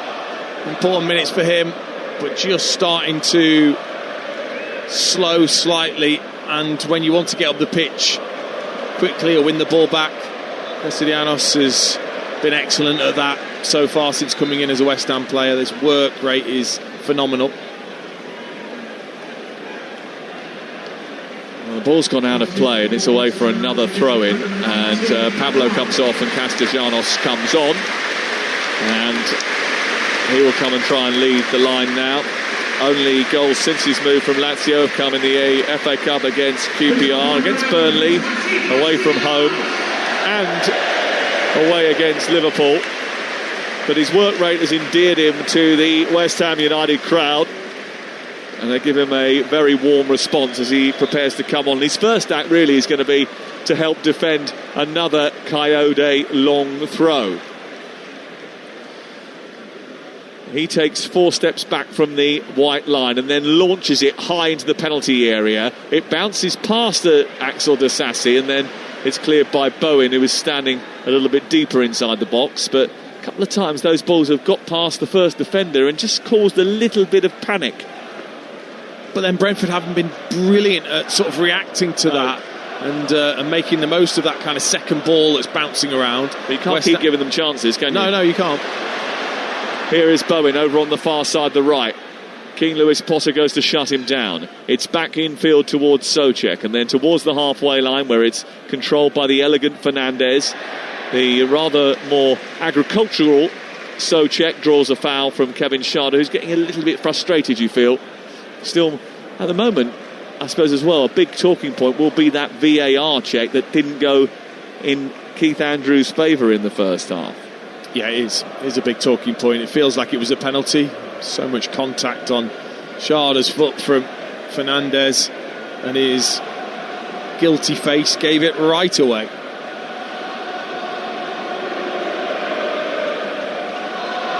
Free kick over on the far side to be taken by Fernandez again, who drills that into the box. It's headed away by Schade, or into the air by Schade. It comes down again into the penalty box that Brentford are defending, and it runs towards the corner flag after Mavropanos tried to get it under control. He then puts it behind, is out for a goal kick away to our left-hand side. West Ham have won just once against Brentford in 9 Premier League meetings, a 4-2 win, February 2024. Guess who scored a hat-trick that night? For West Ham. Bowen. Yeah, Jared Bowen, and he needs one more to get another hat-trick against Brentford. Emerson Palmieri also scored as well that night. An absolute stunning goal. That was back in February 2024. Here is Thiago playing it against Disasi. Another throw-in on this near side for the away team.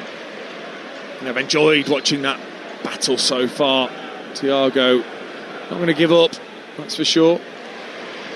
Ball thrown down the right side and given away by Brentford too cheaply. Then a foul by Coyote, and Somerville goes down.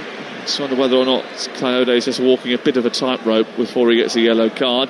Matthias Jensen is about to come on, and I think he'll probably take the place of Henderson, won't he? Or is it going to be Yarmuluk? It's going to be Yarmuluk who comes off. Yeah, I think with the fact that they'll have more of the ball, I think Henderson could have more of an influence than Yarmuluk. First substitution of the game.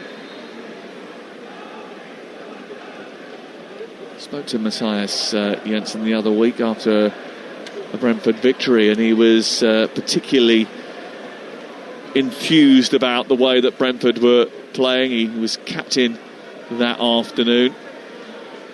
It was just after the Arsenal game that we did. I think it was a Thursday night after the Arsenal game, and he was really enthused about the way he played and the way the team played that night. They were excellent, I thought, actually. I'm a little bit unlucky not to win the game. And he in particular, very proud to at the time have been captaining the team. Disasi spoons the ball out of play. Another throw, this time from the area level with the edge of the penalty box, and Coyote encouraging everyone to come forward again, and you just get the feeling that they are going to create one chance from this at some point. This Michael Coyote, absolute chaos maker. He gets such great distance on it and such power as well, and he launches that one into the 6-yard box. It's headed away by the West Ham defence, picked up by Fernandez, and his silky skills taking him away from Jensen, and then he manages to shuffle it out to the far side, the right. Carl Walker-Peters gets to halfway, then stops and decides to go backwards rather than forwards.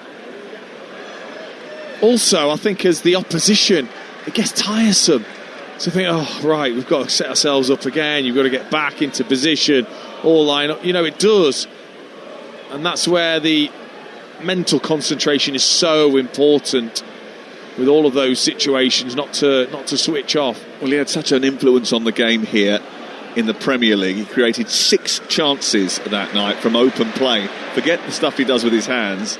It's the most by a Brentford player in a Premier League game. His 7 key passes match Sandro Tonali's record for an Italian in the Premier League this season. Ball over the top towards the left-hand side towards Somerville. Gets to the byline, tries to take on aforementioned Coyote. He goes to the left and out, muscles him. The ball goes loose inside the penalty area. Souček to finish it. He hits the defender, and it really should have come through to someone in claret who could have converted it. Conte keeps it alive, chips it to the far post. Souček was wrestling with King Lewis Potter. The ball's going to float out here. Might be a free kick against the big Czech anyway, but that was a chance to make it 3. Oh, it was. Great crossfield pass from Bowen to Somerville. Somerville doing what he's so good at, which is facing up full-backs and just finding that little bit of space. I think it was Bowen that was arriving late, but Collins gets the touch. But Souček couldn't have looked more uncomfortable, like he'd trod on a stone on the beach as he went to strike. Really uncomfortable movement towards the ball, and therefore no real power. Straight into the first defender. Thiago, lovely take and spin in behind Mavropanos, then checks back, comes infield. He's got support arriving on the left for King Lewis Potter. 2-1 the score with 25 minutes to go. He gets to the byline. His cross is blocked. It goes out for a corner, and Brentford are on the offensive again. This is Talksport. We've got the 2026 Cheltenham Festival getting underway tomorrow. Talksport bringing you all the action across our network. The day's coverage starts at 6 a.m. from Cheltenham with the sports breakfast, Alan Brazil and a host of top guests. H&J bring you 5 races, including the feature race tomorrow afternoon. That starts at 1 o'clock. You can listen to all the shows on the Talksport app, and you can ask your smart speaker to play Talksport. Pretty easy. It's going to be a great couple of days. Really looking forward to it. Cheltenham Festival, Talksport tomorrow. We absolutely love it. 67 on the clock, 2-1 to West Ham. Corner for Brentford though, and it's taken by Damsgaard. It's right under the goalkeeper, who didn't get the most convincing of punches on it. It's picked up again and sent wide towards the left, and then Jensen doesn't get hold of it, takes a little flick, and it goes out for a throw-in, and they'll settle for that again. Great delivery. Areola did really well though, in amongst the crowd, to pat that away, because the delivery was superb from Jensen. And it was Jensen, wasn't it, who took the corner from the far side, sent it right underneath the crossbar and towards the near post, and it forced him to come and try and get something on it. And this might as well, as he does punch from Coyote's long throw, which gets almost to the goal line. It's back by Aya to Coyote, who's got a chance to cross it in with his boot now. It's headed away by Disasi. It comes back out to King Lewis Potter. His strike spoons off a defender, loops into the air, and is caught by Alphonse Areola. Yeah, it's a test for West Ham at the moment. All of these long throws and set plays that they're going to have to deal with. They've got to do better actually with the ball. You've got to make sure you try and find Castellanos or Bowen or somebody. You've got to get up the pitch or be a threat on the counter, so that at least Brentford are worried from those set plays and throw-ins that you could counter-attack against them. Yeah, because at the moment it's just aerial assault after aerial assault, and they're having to stay very concentrated. But here is Carl Walker-Peters getting into the box on the right-hand side. He tries to get behind the defence, but it's cleared away. Picked up by Damsgaard. Back out wide to King Lewis Potter. He rifles it into Thiago. Thiago with a chance to turn. He runs to the centre circle. He's passed out towards the right-hand side, and Coyote wasn't very good. And Somerville mops it up, and West Ham bring the ball forward again. Somerville near side, plays it infield. Oh, a little bit dicey from Disasi into Souček, and West Ham actually play high-risk football, but it comes off, and they come out the other side, and that's applauded by the London Stadium crowd, because Carl Walker-Peters is moving the ball on here. He's looking for Castellanos, and again that forward pass, the final ball forward, not quite good enough from Carl Walker-Peters, and Brentford have it back again inside their own 18-yard box. But better from West Ham. No reason whatsoever that you can't trust yourselves as players at this elite level to try and play through a Brentford press. It's much better, made them work hard there. You've got to do more of that rather than just hitting it forwards and hoping Castellanos gets hold of it. It's a difficult physical battle up against Collins and Aya. You're listening to the FA Cup live on Talksport with McDonald's. Order the delivery on the McDonald's app from 11 a.m. 18 plus. Fees apply to delivery orders subject to availability. Price may vary. 2-1 the score, 20 minutes to go. Good touch by Ouattara, edge of the D, attacking the goal away to our left. There's space for King Lewis Potter, far side. They didn't spot him, went centrally. It was really congested, and now West Ham look to escape. And Jensen comes across, pinches the ball just before the halfway line, and Brentford have it back again. That's a lovely delivery, a brilliant pass from right side to left by Jensen into the chest of King Lewis Potter, back from Schade to Henderson, and now more space for the German on the left hand side. His right footed cross is aiming towards Thiago, but it's Coyote who heads it down, and it's saved rather easily and routinely by Alphonse Areola, and West Ham survive again. But it doesn't feel comfortable for West Ham. It feels too easy at the moment for Brentford to either get their crosses in or to win throw-ins and corners and keep the momentum on West Ham. It's very, very difficult, both physically and mentally, to defend this way for the rest of the game. I don't think necessarily that they've tested Areola enough. He hasn't been stretched, has he? I mean, I haven't seen him make an amazing save yet. And that may be a source of regret, I think, for Keith Andrews. His team usually are quite good at testing, especially the weakest of defences. And although Disasi is back there today, it is a much changed West Ham United team. We're getting pictures flashed up in front of us of Sir Trevor Brooking, who is here today. Of course, he gave West Ham a great FA Cup moment when they were a second-tier side. He scored the goal against Arsenal in the 1980 FA Cup final. That remains the last time they won the FA Cup. And some people came very close to changing that, didn't they?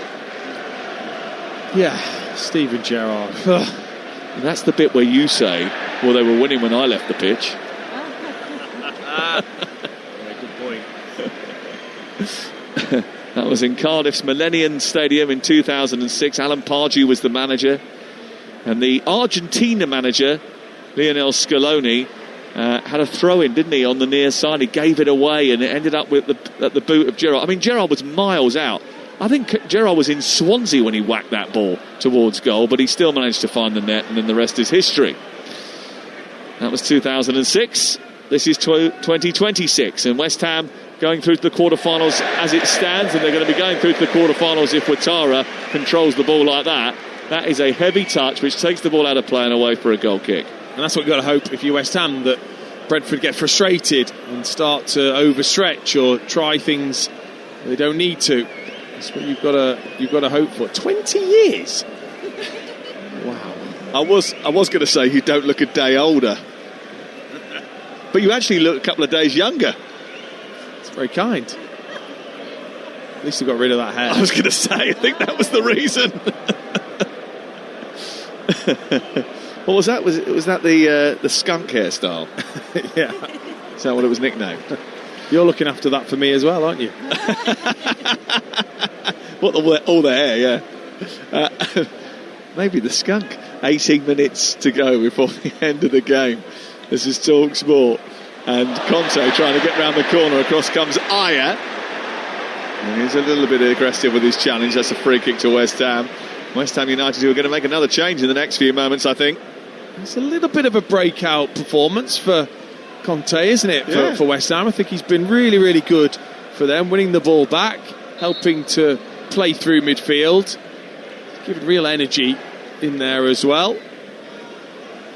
They're going to get a bit of energy from Brentford as well, because Ronald Donovan is about to come on, and he gave us a few moments of excitement in the fourth round game against Macclesfield when we were up there a couple of weeks ago. Here is Fernandez sending it long towards the far post, headed back across the face of goal by Mavropanos. Bowen tries to chest it down. Thiago picks it up. He tries to hoik it forward, but it comes through to Bowen instead. On the right side, into the box it goes, looking for Castellanos. It's away by Collins, and then misfielded by Mavropanos, who didn't look confident there. It was closed down by Damsgaard and shuffled back by Walker-Peters, and it goes all the way back to his goalkeeper. We're going to see Sangutu Magasa, who came off the bench in midweek against Fulham and did very well. He was talked about quite a lot in the aftermath of that game. He's going to come on into midfield here, I think, for the final part of the match. West Ham just 16 minutes away from a possible quarter-final against Leeds United, and that draw really interesting tonight, with Southampton drawing Arsenal, Chelsea drawing Port Vale, Manchester City playing Liverpool, West Ham at the moment playing Leeds United, but there's still 16 and a bit minutes to play before the end of this game, and anything can happen. And Brentford have shown before that they can score late goals in this stadium. Ball up high over the halfway line by Brentford, cleared away by Disasi, down by Castellanos. It's picked off by Fernandez, and then Castellanos gives it back to the Portuguese. Castellanos sends it wide out to the right-hand side, and Kyle Walker-Peters, and then West Ham on the attack, trundle down the right touchline.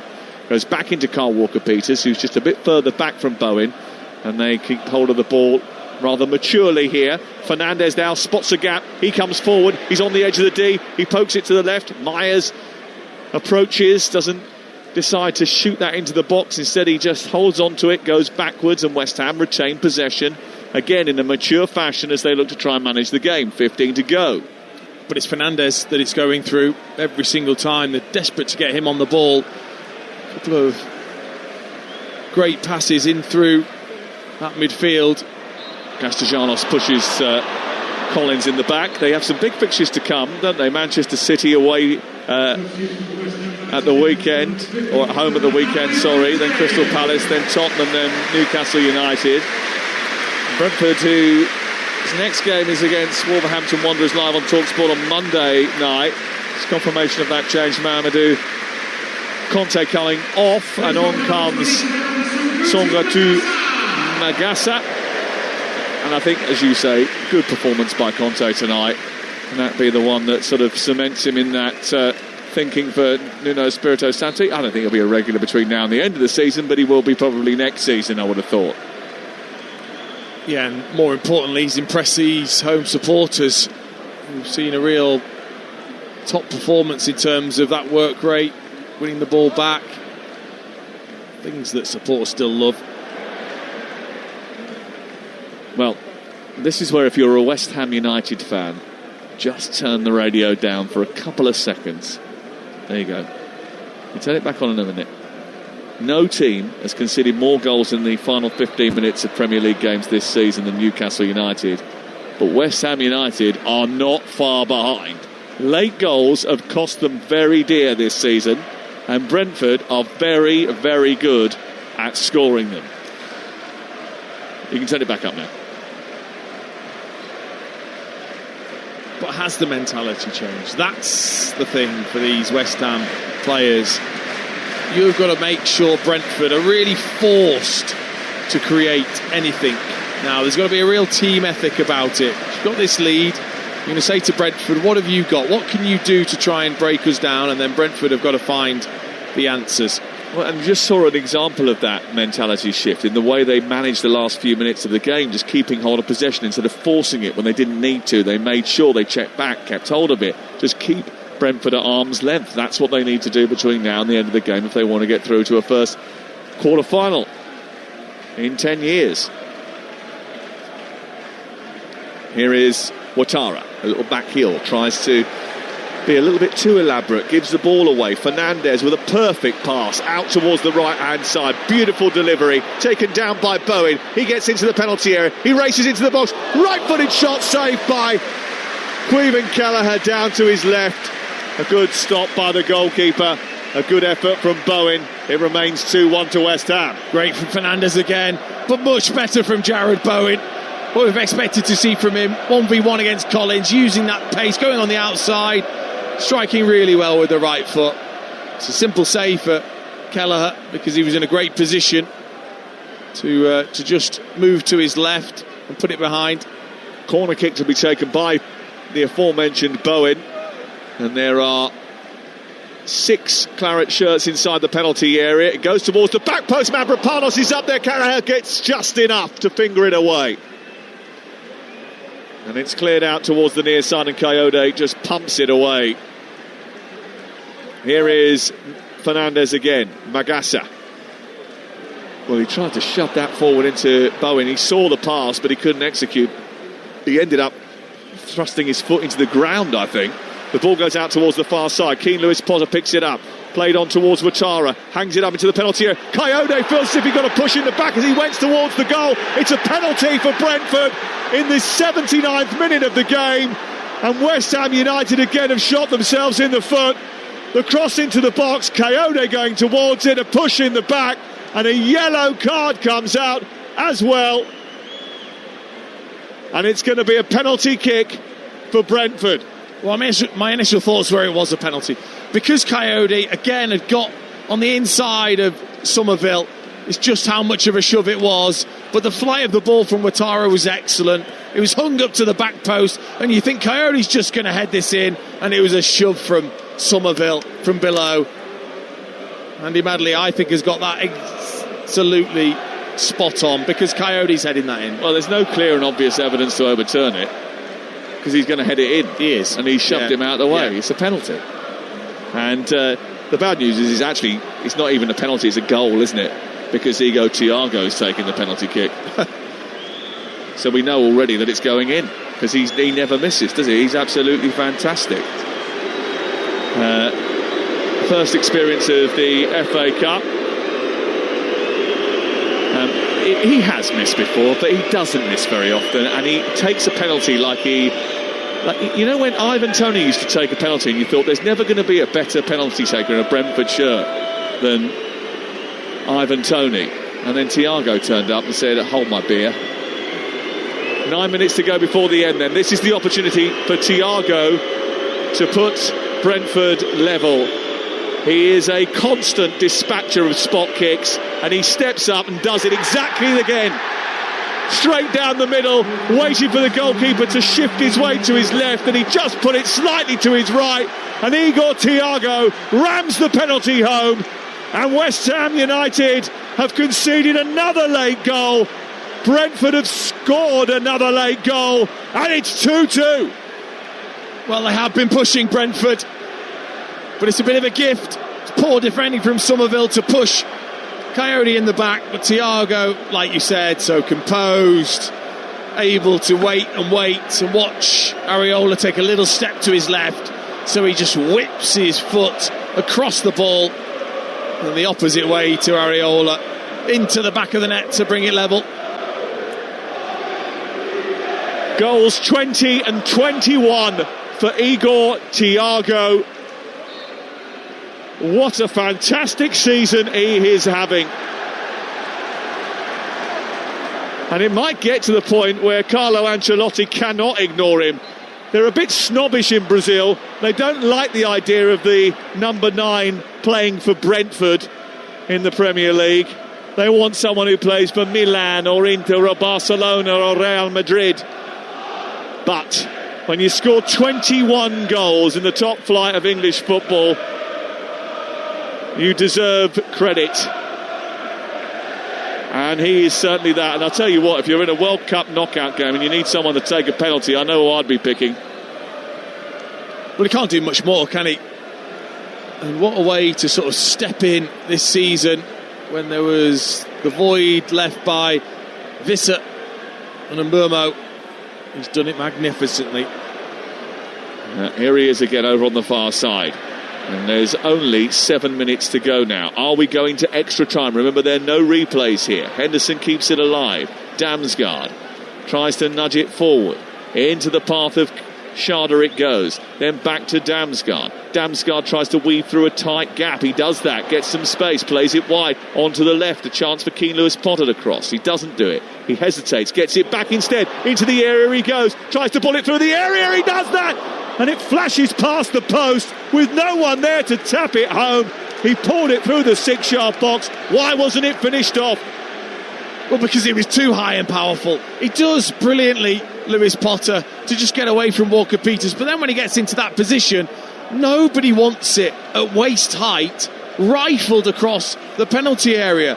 Just a tiny bit more craft with it. It's like he's taking a shot across goal. Yes, there should be somebody there, and it would have been a simple finish. But a waist height makes it really difficult. Brilliant by Damsgaard to pick him out. Good combination for the two over on the left-hand side, and a big chance for Brentford. And you just wonder, Dean, with the way things have been going for West Ham this season, you talked about that mentality that now has the momentum shifted in Brentford's favour. Here they come again down the left-hand side. Ball gathered up by Keane Lewis-Potter. He travels towards the edge of the area. He takes on Carl Walker-Peters. Sharda has it far side. Bowen comes across to win it. He drags West Ham out of a tight spot. He moves them up the field. He shoots it into Somerville. Somerville now scampering over halfway. The Brentford defence is backpedaling. Somerville's got to the edge of the area. He needs a bit of support now. He gets to the wide left-hand side. Still needs someone to help him out. Myers eventually turns up, but he turns away from Coyote instead. Goes into the box, gets to the byline, pulls it through the 6-yard box. It's cleared away by Sharda. And again, there was no one to finish it off this time for West Ham. The ball breaks to halfway. Brentford encouraged to come forward. Excellent hold-up play by Thiago, and he just keeps Brentford in possession of the football. 2-2. Oh, but not good enough from the West Ham players. Well, Somerville does all that work to get into that position. Why is it only Bowen that's making any sort of movement in the penalty area? Castellanos has to be on the move. Why isn't one of the three midfielders busting to get into the penalty area? That's just not good enough, really. Ball sent long by Henderson, looking for Thiago. Disassi challenges for it, loses out. Thiago's got it. He's into the area now. He's got support. Ouattara leaves it, can't get hold of it. It goes through the box and it's cleared away the other side. Well, it feels like both these teams want to finish it off before we get to the 90, and they're doing their best to do so. Free kick for West Ham inside the centre circle. And now eventually that change that Keith Andrews has been planning for a while. Ramel Donovan is coming on. And he started in the third and fourth round, his 9th appearance. And he comes on for Mikael Damsgaard. I just wonder how that will shuffle across and who might just, unless they're going to go with Sharda up there with Thiago, maybe go to a 4 with Ouattara going out to the left and Donovan on the right. Looks like that, doesn't it? 4-4-2. Which they were playing more of that early in the season with Sharda up there with Thiago. West Ham actually went to Fulham last week and played 4-4-2. Here is Souček. We're into the dying embers of the 90 minutes of this FA Cup 5th round clash between West Ham and Brentford. Neither team will probably want extra time, but we are going to get it if it stays like this. Away by Areola, forward by Henderson. Thiago's picked it up, back into Jensen, into Henderson, who skips away from Magasu, who hasn't quite got into the game yet. The ball is out on the left with Keane Lewis Potter, and then Henderson again. He approaches the penalty area. He slips it down the left side for Ouattara, who's crossed into the box. He's hung up well, flicked away by Disassi. Thiago is going to keep it alive inside the box. Donovan takes over, back to Coyote. Donovan again, and the little live wire bursts into the box. He runs into 2 claret shirts. The ball bounces into the path of Bowen, and then he tries to bring it out the other side, but Myers immediately has got attention from Jensen. It goes out of play and away for a throw-in in the left full-back position. 2-2, 2.5 to go. Yeah, it doesn't feel like West Ham have particularly got a lot left in terms of counter-attacking. It's been all Brentford really in the second half. They've been excellent at just keeping composed in the way that they've built up their attacks, not just giving it away aimlessly. I don't think the changes have helped West Ham, whereas the changes have maybe helped Brentford a little bit more. Here is one of those West Ham substitutions. Magasu, who's given the ball away again into Jensen. Jensen inside the centre circle, nudges it back to Ayer. Back in field it goes to Henderson. 88 minutes on the clock. Is there a late winner in this game? We told you that West Ham can't stop conceding goals in the final 15 minutes. They've done it again. And at the moment that's earning Brentford an extra half an hour to try and get this job done. The Brentford fans are the ones that are singing now behind the goal away to our right, as Sharda receives the ball, gets challenged by Collins, that then runs loose, and then there's a bit of space in behind for Castellanos to run into, but Ayer read the danger, ran across his defender and managed to get it back towards that left-hand side, where it's cleared away by Keane Lewis Potter. Drops for... Oh, it's brilliant take out of the sky by Sharda, and then Souček just brings him down, and then Sharda asks for a yellow card, which is not the best thing to do. And Andy Madley says, but I was going to give him one anyway. Yeah, he had to. Magnificent touch from Sharda, velvet-like, taking it out of the sky, and Souček just bundles into him. Probably a decent one to take, really, because that would have been a sharp counter-attack had he got away. Jensen to take the free kick, and he whips it down the left-hand side, and he picks out the bloke in row 1, seat 4 of section 133. Not the best of free kick deliveries.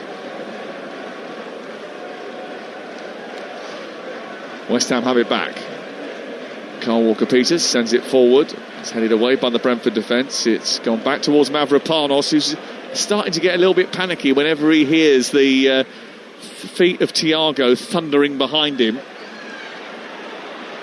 think Thiago has learned, especially in the second half, that he's the one he's got to try and pull on instead of Disasi. Goes over the head of Ouattara from Kelleher's clearance, and it's out for a throw-in over on the far side.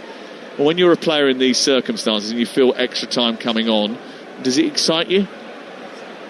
No, of course it doesn't. No players. So what do you do to try and stop it? Does it make you go for it in stoppage time? And, No. I think you're very much still focused on managing the game, isn't it, and doing what's right in the game. Coyote takes it out of the sky on the right-hand side. Donovan moves down the right for Brentford. He gets hold of it now to take on Matías Fernandez, who gives away a throw-in. And Michael Coyote comes across to try and take one of these long throws as we reach stoppage time. And Nuno Espirito Santo, almost as if it was inevitable, just turned round, looked to the sky, rammed his hands into his pockets and then folded the arms across his chest. And he looks furious about the fact they've given this away. Let's see what happens from Coyote's throw. He approaches the sideline, tosses it in. It's flicked away by Myers, picked up by Somerville, then won by Jensen, and then a chance to release on the counter-attack Bowen, but he didn't get hold of it, and Keane Lewis Potter gets it back to Kelleher, who immediately lifts it over the top of the defence, headed away by Mavropanos. Into the air it goes. It'll drop for Schade. No, it won't. It'll be away by Soucek. Thiago chests it down. Henderson forces it wide out to the left. It's a lot of ground to make up for Ouattara. He stops it from going out for a goal kick. It goes out for a throw-in down by the corner flag for West Ham United. Yeah, Brentford have been much better at picking up the loose ball in the second half. West Ham have been poor. They've allowed Brentford just to get hold of it and recycle back into another attacking position, and it's meant they've been trapped in for most of the second half. Here is the throw-in over on the right. Oh dear, what on earth was that? Carl Walker-Peters ran up to the sideline as if he was going to do a long throw. Then he dropped it into the chest of Mavropanos, or was it Fernandez, who sort of went to his knees and tried to shuffle it back. Thiago ended up putting it out and they get a second chance of trying to get it forward, but it was a very odd attempt at trying to get a throw-in from the West Ham defender. Fernandez back with West Ham's Mavropanos at the heart of the defence. Magassa again wasn't looking in his wing mirrors, wasn't alert, almost gave the ball away. He's picked it up again left hand side. A heavy touch has allowed Coyote to come across. He's not settled into the game at all. Here is Coyote again, infield to Henderson. Henderson tries to nudge it forward. There was a foul there on Henderson. The referee really should give that. It's going to be a throw-in, I think, maybe instead. And we've played nearly 3 of our 4 added minutes, so it's going to be extra time. And these two clubs have only met once before in the FA Cup. The honours on the way to being shared again. Actually, it took a replay in the 4th round back in 1926-27. West Ham had won 1-0 in that 4th round replay. Here's the ball over on the left-hand side. Ball played infield to Jensen. Jensen trying to get it forward. He crosses the ball from the left side. Ouattara. It's forced out for another throw-in. And Coyote is coming again. Some fitness levels, doesn't he, Coyote? He needs to put the yards in. Well, most of his work is running from side to side to take the throw-in. You can see as soon as it's about to go out, he just starts his canter across. Well, from the canter to the catapult. Can he cause chaos at the end? He wipes the ball with his hands. He approaches the sideline. He launches it in towards the near post. It flicks off of, I think, one of the follicles of Collins and then goes all the way through to the goal. And it's gobbled up by Alphonse Areola, who immediately wants to get Castellanos on the run. He can't do that. He then pulls down Coyote and gives away a free kick on the halfway line. That's the end of it. 90 minutes have been done. Well, we came here for a classic. We got a proper battle, and now we need extra time to separate these two London rivals. Full time with extra time to come. West Ham 2, Brentford 2. Sam, thank you very much. Let's quickly look over that second half then and await the extra time. I suppose the question, Dean Ashton, I might throw at you is, where would Brentford be without Igor Thiago? I know. But then again, I think they do this. They just keep finding the next star, don't they? The next forward player to step in. When Tony left, it was Visser, and now it's Thiago. He's had a magnificent season. Not only his goals, I think his all-round play. He's had to battle against Mavropanos and Disasi in particular, and he's shown some real qualities too. Obviously, no debate about the penalty that Brentford were awarded in that second half. What is Somerville thinking? He's just panicked, hasn't he? He's panicked at the fact that the ball has come across perfectly for the player he's marking, and he's behind him, and he just thinks he might get away with what he thinks is leaning in and a nudge, but it has to be a shove to stop Coyote scoring. So ultimately he's taken his chance that the penalty's missed because Coyote's going to head it in. Both teams, as you can imagine, are having their respective team talks right now.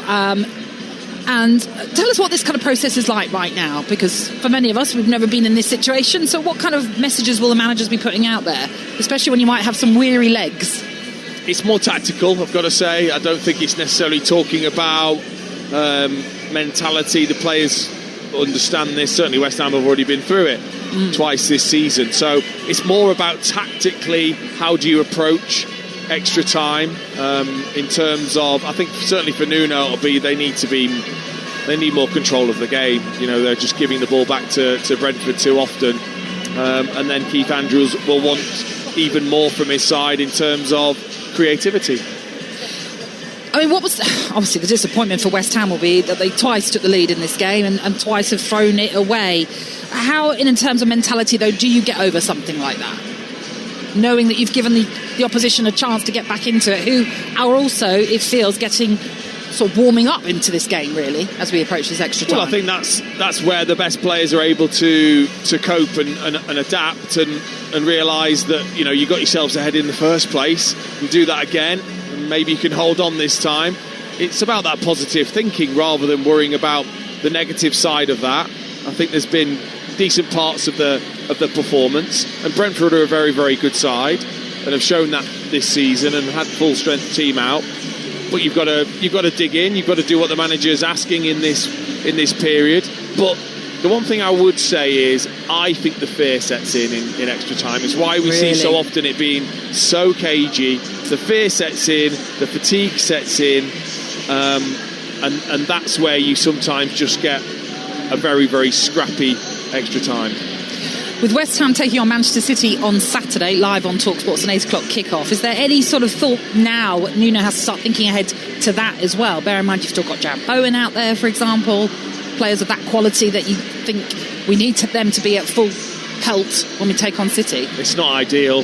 It's really not ideal. It's why the teams would scrap extra time, I think, if they could, certainly at this stage of any competition. Because, like you said, absolute huge Premier League game coming up at the weekend, and this is, certainly going into Manchester City's favour, isn't it? And it looks as though West Ham are making another substitution with Aaron Wan-Bissaka readying himself to come on as the two teams make their way out once more to reset then for another 30 minutes of FA Cup fifth round action. And remember, the prize at stake, a home quarter-final draw with Leeds. Let's hand you back to your commentary team then for this one. Dean Ashton's alongside Sam Matterface. Well, you'll remember that Talksport, out of the last 16 games in the FA Cup, brought you every minute of all the previous 7, and we plan to bring you every minute of this one as well, and we will bring you every kick of the quarter-finals, the semi-finals and the final as well. Talksport, your home of the FA Cup, Premier League, Champions League, Europa League, Conference League, EFL, Carabao Cup, and of course the World Cup which is not too far away. In fact, today marks 100 days until England play their first game against Croatia in Dallas. Cowboy hats at the ready. Mandatory, apparently, I hear. Can't wait to see yours. I can show you it if you want. We're underway at the start of the first period of extra time. Henderson into the penalty area straight from the off, and Brentford on the offensive with Jensen. He works it wide towards the left edge of the area. His right-footed ball is cleared away by Aaron Wan-Bissaka, who has, as Natalie said, come on for Carl Walker-Peters at the start of the second half. It's the fourth substitution for Nuno Espirito Santo, and West Ham United look to try and utilise him going forward. He's actually made a massive difference since his return from the African Cup of Nations as well, and all the talk has been about the new signings, but actually him coming back makes a massive difference to West Ham too. Yeah, it does. He's certainly the number one in that position, and actually his link up with Bowen's been excellent going forward. He's really tried to improve that side of his game. Wan-Bissaka getting forwards and being more inventive and involved in the attack, but they need to get a bit of control in the game. They've been deeper and deeper in that second half, and just allowed Brentford to really dictate the pace of play. Won by Mavropanos in the centre of the defence. There was a little bit of a late tackle from Ouattara there. It's going to be a West Ham free kick. Bit of a talking to from Andy Madley, and it's going to be a free kick to West Ham just right of the centre circle. Well, we played just over 2 minutes of the period of extra time, and West Ham want to try and get the job done. Wan-Bissaka getting up on the right hand side, moves the ball infield, plays it to Bowen back into the centre where it's now with Magassa. Magassa shovels the ball out to the far side. Somerville readjusts his body position and just about keeps hold of it. It goes back down the left into the path of Ezra Myers, who guides it back to halfway, and then Disasi brings it forward. Gloves on his fist. Not necessary tonight.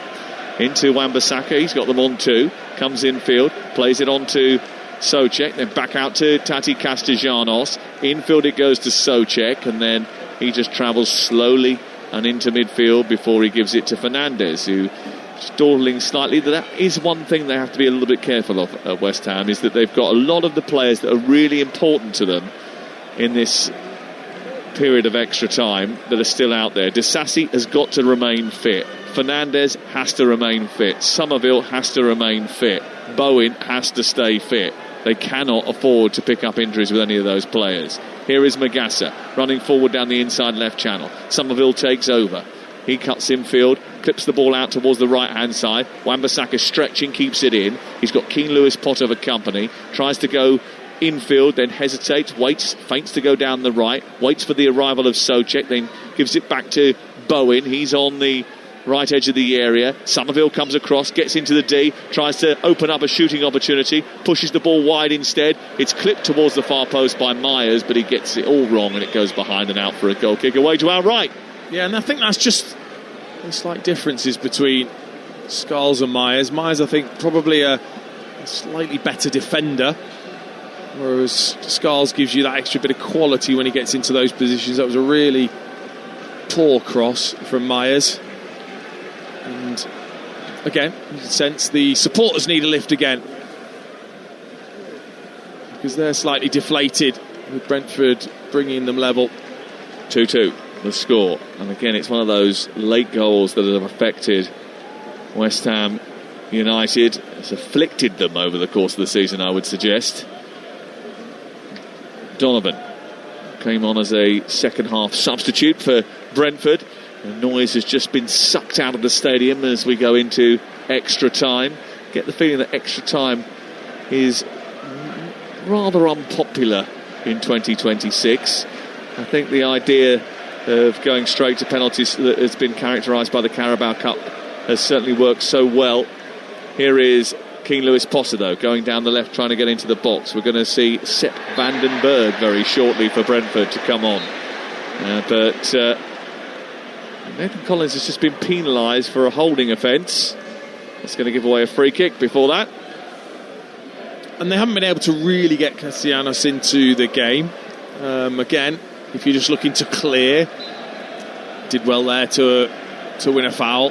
But really, he's not going to win much in terms of that physical battle with Collins and Aya. So West Ham have to work hard to play through and get it to their wide players, get it to Bowen and Somerville at every opportunity. Wolverhampton Wanderers, then Chelsea and Arsenal, and Liverpool for Brentford in the next few fixtures. They would love to sandwich that or bookend that with a game in the FA Cup quarter-finals over the Easter weekend. That Easter weekend comes straight after the international break, so it'll come round quicker actually than you think. Sepp Vandenberg about to come on, and the man who's coming off is Christopher Aya, and I think that is one of those decisions that has been made with prevention of injury in mind, Dean Ashton. But he's not happy. He doesn't want to come off, that's for sure. He sort of shook his head. But they're having to be slightly patient, all of them at the moment, as Keith Andrews rotates them at times, the centre-backs. Yep. He comes off not looking particularly pleased with the decision, but he's got to embrace it. He goes and sits in the dugout down in front of us. I say in front of us, it's a mile away from us actually. But a shade to the left as the free kick is given to West Ham, and Fernandes sends it into the box. Souček back across the face of goal. Keller comes racing out to the left side of his 6-yard box, grabs it in a chase race with Castellanos, and then bowls it out to Jensen. Jensen turns and tries to fire up this first period of extra time, which has been a little bit sedate and lacked any real action, almost as if the players themselves are a little bit frustrated about the fact that it is allowed to drift into extra time. Vandenberg over the halfway line, strides forward. He's got support through the middle for Thiago, who's been released down the right hand side of the box. He fires a shot in from a tight angle. It's parried away by the goalkeeper. The referee gets in the way of the clearance. And then West Ham United, who thought they might just escape with Fernandes, will get the ball back with an uncontested drop ball after it hit Andy Madley. Yeah, Vandenberg with a great ball down the side for Thiago, who didn't, I don't think he looked up there enough to pick out a teammate. Fired it across at Areola, who parried it away. And then Andy Madley with a beautiful outside of the left foot cushion touch into Fernandes' path. Had to be brought back, of course. Here is Bowen skipping away from 2 challenges and still being hemmed in actually by a third. Goes back towards the goalkeeper Areola, who clears up over the halfway line. The header by Wan-Bissaka is a good strong one. Castellanos keeps hold of it well. Bowen tries to force it forward, and then Jensen intervenes, then nudges it up towards Schade. It breaks down with him, and West Ham have got it back at the heart of their defence. 2-2. I actually think the change Keith Andrews made and Damsgaard going off has really hampered Brentford. Not being able to play into Damsgaard as the 10 there, and just having Thiago and Schade up there. West Ham have coped a little better, I think, since that change. Yeah. Almost as if there's just a bit too much of a gap and not enough of those smaller, shorter balls, and Jensen's going to have to get through a lot of work if he's going to fill that void. Here is Fernandes, who's had a great evening on the football. Into Magassa. Now Wan-Bissaka, who cuts in. Into Bowen. Bowen inside the box. Back to Magassa, right side. His cross is wild. Absolutely wild. And that sort of sums up his evening since coming in as a substitute in the second half. Yeah, it's really poor. At any level, let alone this level. There wasn't anyone in there anyway, to be honest. Castellanos was the only player in there. Wasn't moving. And so it was the wrong decision to cross in the first place. And was really poor and just flattens the crowd a little bit more. Quite a few flat caps on display today inside the London Stadium. There'll be a few more tomorrow when we bring you full commentary of and coverage of the Cheltenham Festival 2026. All gets underway on the Sports Breakfast with Dean Saunders and with Alan Brazil tomorrow morning when you wake up. Looking forward to that. Here is Fernandes approaching the edge of the area. On to Bowen. Bowen now into the box. He tries to fend the ball in towards, I think it was Magassa he was looking for, but he played it straight to a Brentford jersey. And then it's Brentford who come out with the ball and get up to the halfway line with Coyote. He races up towards that halfway line and then pushes it into the path of Donovan. Donovan now trying to take on Myers. He runs up towards him, then comes infield, plays it back to Henderson, who hoiks the ball up into the sky. It comes down for Ouattara. Ouattara then is challenged by Wan-Bissaka, and it looked for all the world as if he made contact. The referee has gone straight and said no penalty. That's a goal kick. Dean Ashton. Well, Ouattara's his reaction said it all. I think he expected the challenge from Wan-Bissaka, stumbled to the floor rather than dived, but it certainly wasn't ever going to be a penalty. Well done, referee. Yes. Very, very good refereeing, because that could have been an absolute nightmare. Wan-Bissaka, who pulled out of the challenge, did the right thing. 2-2. Goal kick away to our left. We're in the 102nd minute of this game. Extra time. We've got another 15 minutes to go. Keith Andrews, desperate to get on with things, has altered into the role of ball boy. He throws it into the path of Keane Lewis Potter, and he on halfway is about to take a throw-in. Keith Andrews' first away win as the Premier League manager came here in October. Igor Thiago and Matthias Jensen scored. It was a dominant performance. It's been more difficult for them today. They had 22 shots on that night, 60% possession. They hit the woodwork twice as well. They should have been over the hills and far away before eventually Jensen made it 2-0. Henderson on towards the left, where it's collected by Keane Lewis Potter. Gets towards the byline, keeps hold of it well. In towards the 6-yard box, and again it's a really good delivery. And Thiago was over on the far side, and he ended up not being able to get on the end of it. They keep it alive with Donovan after Thiago does some good work.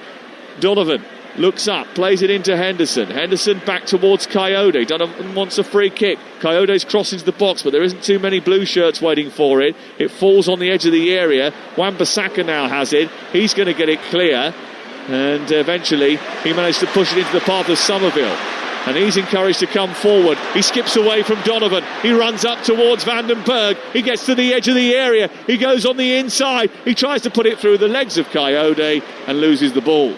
Just tried to do too much, didn't he, there, Somerville? He needed to recognise that he drew three players in towards him and then just needed to pop it away. But what is wrong with the forward players this evening?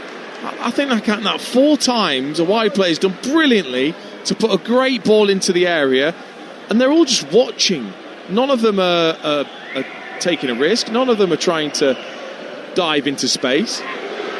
That's not proactive enough. Here is Castellanos trying to force the issue away by Ouattara, but he's sort of run into Wan-Bissaka. Wan-Bissaka has kept it alive. Souček now forward for West Ham. He's crossed into the box, which is an easy catch for Kelleher. It's picked out of the sky, and he will clear it away. And it remains 2-2, and we're heading to penalties at this rate. And I just wonder who will fancy their chances more. Will it be West Ham United or the guy who has probably won more penalty shootouts than anybody in Caoimhin Kelleher? Here is Keane Lewis Potter down the left onto Ouattara. Keane Lewis Potter can't get round the corner. It goes out for a goal kick. Yeah, we're starting to see that fatigue just starting to set in now. A few mistakes, loose passes, not enough energy to open the opposition up. A few sort of bowed heads, just having an extra breather when there's a goal kick. Well, Callum Wilson is about to come on. He also will probably be there if they need to take a penalty. He's just about to come on before we get to half-time and extra time.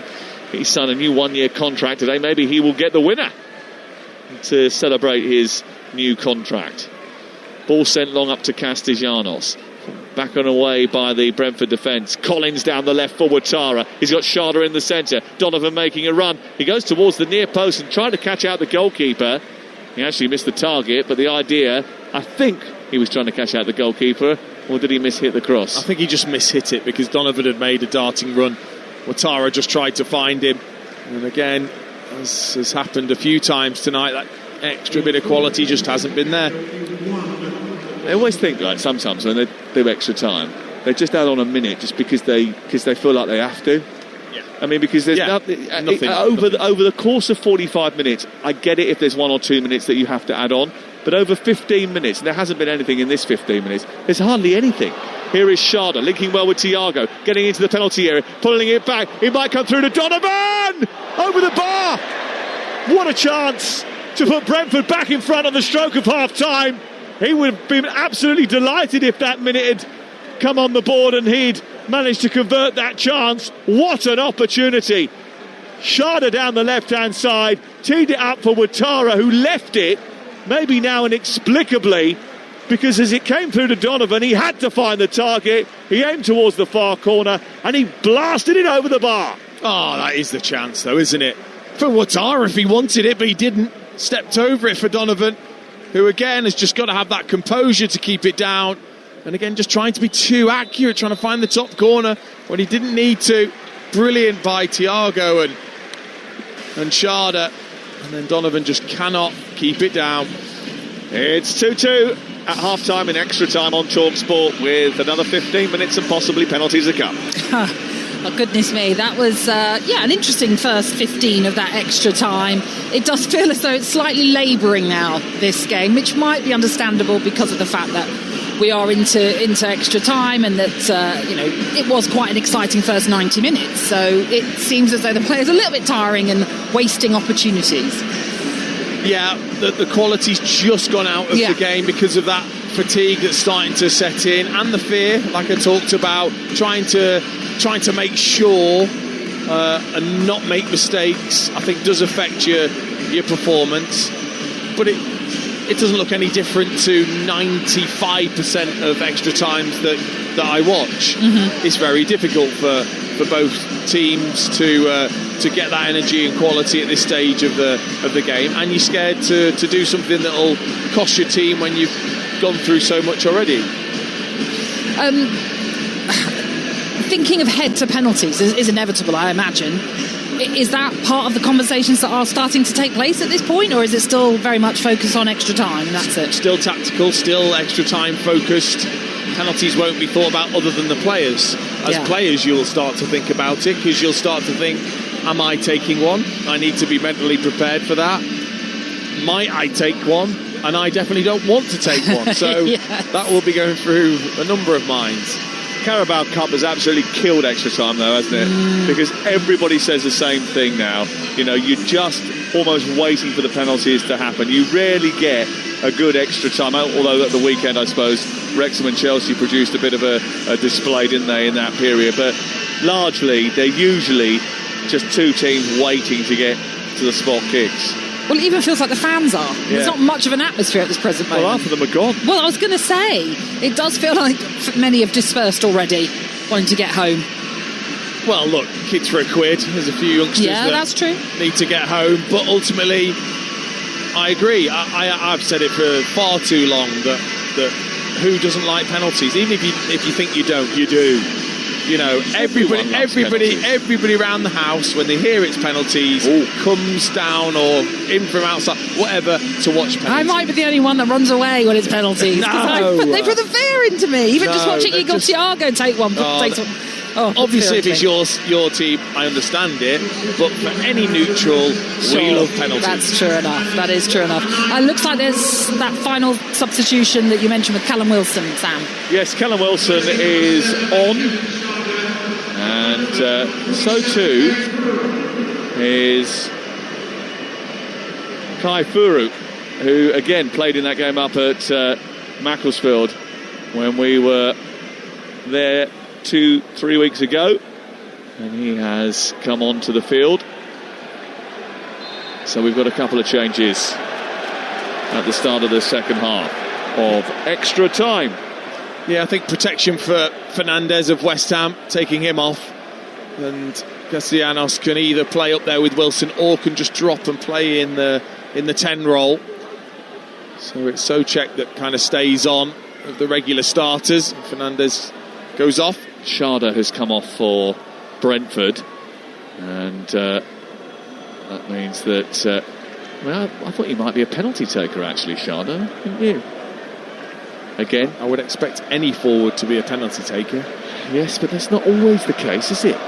Sometimes they don't like to take them in shootout scenarios. Here's Castellanos into Wilson, inside the penalty area. Wilson with a shot, saved by the goalkeeper brilliantly up high. He got his arm up really well there, Kelleher, because that shot took a deflection, and Wilson's interaction, almost his first exchange in the game, ended with a goal for West Ham. So close. Yeah, nice and sharp, wasn't it, from Wilson? First touch was out of his feet, great strike, and it's a brilliant save because it's deflection. That's why he goes down to his right, Kelleher, for the initial shot. He takes the deflection, goes up above his head, gets a left hand up brilliantly. Here is the corner. Somerville in towards the danger zone. Comes back out to Myers, and then it's cleared away by Furo up over the halfway line. And it is cleared away. Alphonse Areola sending it long. That would have been an inspired substitution. Come off the bench and score with your first interaction in the game. Nearly for Callum Wilson. Didn't quite come off for him, and West Ham United still locked at 2-2 with Brentford, with less than 15 minutes now to go before penalty kicks. Vandenberg away. Here is Donovan over the halfway line, bursting forward. Somerville chasing, and Somerville brings him down, and Somerville has already got a yellow card, and that was breaking up the promising attack, and in other circumstances he would have been sent off. Oh, I'm really surprised at this, because it's a promising attack. Somerville just pulls him back and then bundles into the back of him. He's very lucky. It would be a yellow card at any other time, wouldn't it? If he hadn't booked him, he would have sent. Of course it would. And I bet he's going to take a penalty. Well, that does matter. Of course it does. Certainly another question for Keith Andrews afterwards, when we get to speak to him. Here is Donovan down the right-hand side, getting towards the edge of the penalty area, twisting, turning, trying to get a cross in. He gets away from Myers eventually, but his cross is poor, and it's cleared away by Castellanos. He did all the hard work to get away from Myers and then didn't come up with a final ball. Somerville now racing away. Imagine if he had a key role in the winner. Even worse. Away by the goalkeeper Kelleher. Good sweeping up from him, and then Furo just leaves a little bit on Mavropanos. And it's a free kick to West Ham deep inside their own territory. I just wonder. Oh yeah, that'll be talked about. It will.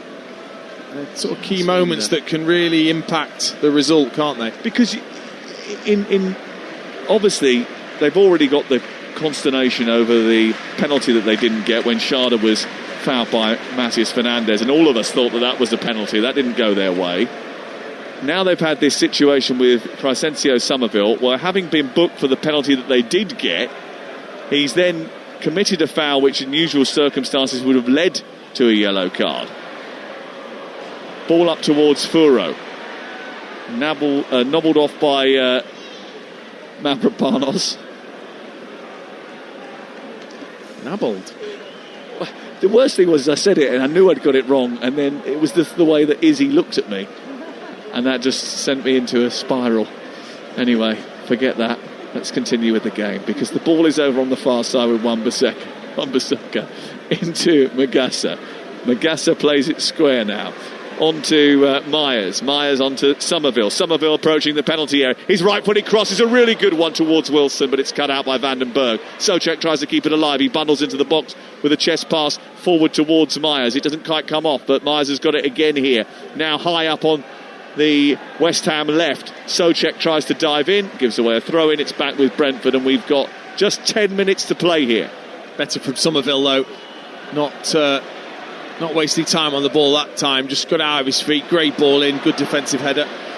Bowen linking well with Wilson inside the penalty area. Castellanos, did it take a little flick off an arm there? The referee said no. Well, certainly Castellanos felt that it did, and Brentford are racing away at the other end. It's picked up by Dongo Watara. He gallops up towards the edge of the penalty area. His cross is poor, it's laboured, it's fatigue driven.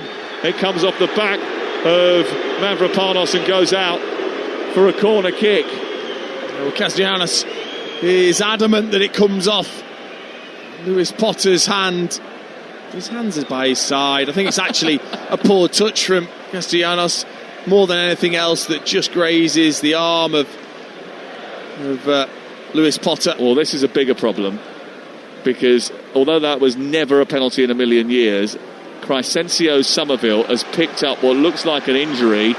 He has taken his socks down and he is holding his forehead. And I mentioned it to you earlier.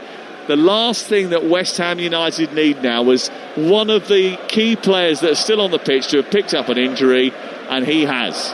I just wonder whether it was in that challenge as well with Donovan, because he went crashing into the back of his legs. I just wonder whether he's hurt his knee in that clash. So it looks like that's what the physio's just testing, is the left knee. Somerville trying to come up with a way to continue in the game. They've played 112 minutes of it.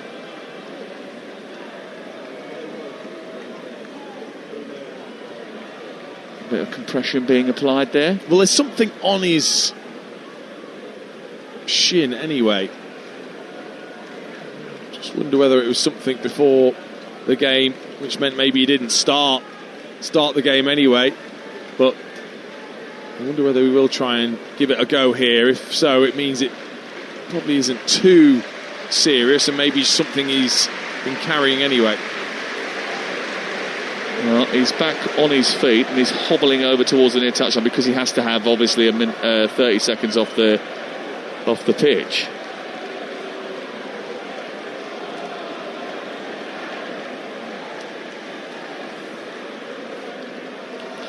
Here is the corner kick over on this near side.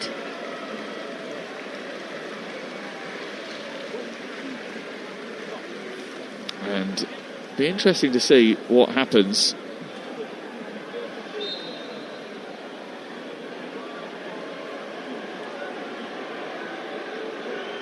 Here with Somerville, who's still getting a bit of a calf rub as the ball goes in towards the near post, and it's flicked on by Castellanos, and it goes wide of the goal, and he almost scored an own goal there, Castellanos. Well, that can happen when you get the delivery right. Jensen, brilliant again, arcing that in towards the goal. Castellanos thinks he's just got to get something on it, but nearly, because of the spin, does that end up at the back post, dropping in over Areola. Here is the corner kick on this near side. Somerville comes back on, but he's not moving particularly freely. Here is the corner to be taken by Dongo Ouattara. Ouattara prepares to deliver the ball into the box. It's a deep one towards the far post, headed down, and it goes wide. And I think it came off Furo last, and it goes out for a goal kick away to our right hand side. Yeah, laboured. It's all very laboured now in extra time. Yes, and that is a bit of an issue, really. And isn't it? every restart is a lot slower. The referee giving the players time to kind of get their legs going again as they find their way up the pitch, ready for a big long goal kick. Well, I just wonder whether or not West Ham, they've used 5 substitutes, haven't they? But they do have a 6th additional one in extra time, but have they used all their windows, which is a bit of a worry for Nuno Espirito Santo. As the ball goes into the box, they made a couple at half time, didn't they? So it should be absolutely fine. They haven't used with the requisite number of windows. Here is Donovan down the right hand side, trying to keep things moving. They want to keep they've used 6 subs. That's the reason they can't bring off Somerville. They've used all 6 of their subs. I think that Wan-Bissaka at the start of extra time was the 6th. Yes, they have used 6. Scarles, Walker-Peters, Conte, Fernandes, Traore and Pablo. All 6 have been replaced, so they can't take off Somerville as a result of that. So he's got to try and get all the way through to the 120-minute mark. Ball picked up on the left-hand side by Keane Lewis Potter. Angled in from the left by Ouattara. Almost playing with 10.5 men West Ham as a result of this. But again, Dean, there's another situation you don't want to happen. You've used 6 substitutes. You've got a player who's key to you, who's only half fit. He's now being forced to stay on the pitch here, and he could do himself further damage. Yeah, it's not ideal, is it? I mean, they've just gone and put him in the kind of 10 role, and Castellanos has come over to the left-hand side just to see if he can be that body he can bounce the ball off, really, in that area, and he doesn't maybe have to extend himself too much, but it's not ideal. They wouldn't keep him on unless it was something that isn't too serious. Well, you'd hope not, because he's not moving very well at all. He's limping, and he may have to take a penalty if it goes all the way through the team. I wonder actually whether or not they might withdraw him before the penalty shootout, and then that way that Brentford have to withdraw a player as well when we get to the shootout, so it's only 10 that have to take them. Let's see.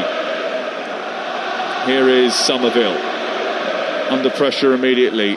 Myers gets it back. They'll hope to find a way not to have to get into that. As the ball goes in from Castellanos, it takes a deflection and goes over the top of the crossbar. He was on the edge of the area, hit it early. It hit the back of the defender, and it spooned over the top and hit the roof of the net. Sharp, wasn't it, from Castellanos? Out his feet, bang. Just hit that towards the near post. I actually think the deflection helped to start with, as it would have been a simple save for Keller. Went over his head, and the top of the netting rippled just over the crossbar. Over the crossbar it goes, and out for a corner kick over on the far side. Here is the corner kick to be taken by Bowen in towards the near post, away by Collins, headed forward by Myers. It's picked up on the edge of the D by Mavropanos, who's trying to keep it alive. Furo hooks it clear up towards the halfway line. It's shuffled back by Magassa, and then it goes all the way through to Areola, and they build again. Back by Wan-Bissaka. Then on to the left-hand side, and Myers. Well, still Somerville continues. Just wonder whether or not you just now decide maybe it's better just to play the last few minutes with 10 players rather than risk an injury for Somerville. Maybe they think he can just manage it himself over the next 2 minutes, and it's just a body out there occupying defenders. They've turned the ball over though, Brentford, as Castellanos is coming off that left touchline and run into traffic. He's given it away to Jensen, who speeds the ball into the path of Thiago. Thiago's cross into the box, headed away by Disasi, chested down by Wilson, and now they turn and run and try to attack going forward. West Ham, Wilson out to the right, Bowen picks it up. We're in the 119th minute. In extra time, 2-2 the score. Bowen into the box, tries to force it through to Callum Wilson. It's blocked by Collins and cleared away. Magassa picks it up. It's behind Wan-Bissaka. 90 seconds of extra time to play before penalties. Bowen grabs hold of the ball, runs forward. He's got Wan-Bissaka to his right. There's only one player in the centre, and that's Wilson. The cross is aimed towards him. It's tucked behind by Collins. It's out for another corner. Well, you're tired, you're fatigued. Is this going to be your chance? Brentford have got to be really switched on from this corner.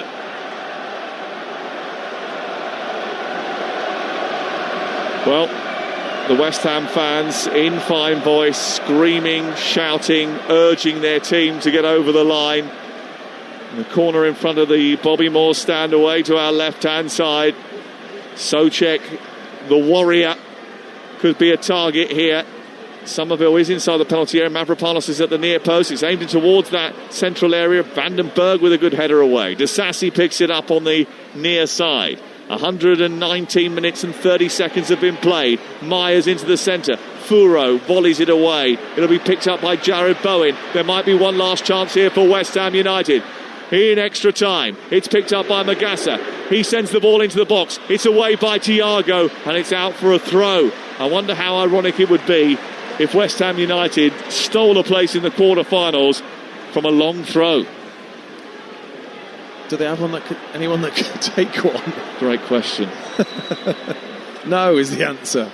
Myers sends it forward to Magassa. The cross comes in. It takes a deflection on the way through to Wilson. It drops on the edge of the box. Furo plays it against the referee. There'll be 2 minutes of added time at the end of the final period of extra time. That must be for that VAR delay. No, it's probably for the Somerville injury, wasn't it? Yeah. Now the ball out of play over on the far side, picked up by Bowen. Bowen comes infield. It's Wan-Bissaka who takes it on now. Somerville still hobbling his way through these final few seconds as the ball goes down the right with Bowen into the box, blocked by the defender. Back out as far as Wan-Bissaka. Magassa lifts it into the area, away by Collins with a header. West Ham keep the pressure on. Disasi comes forward. He rifles the ball towards goal, and he misses the target by an inch, and he can't quite believe it. He absolutely spanked that towards goal from 30 yards, and he almost sealed a place in the quarterfinals. Well, that would have been absolutely outrageous from Disasi.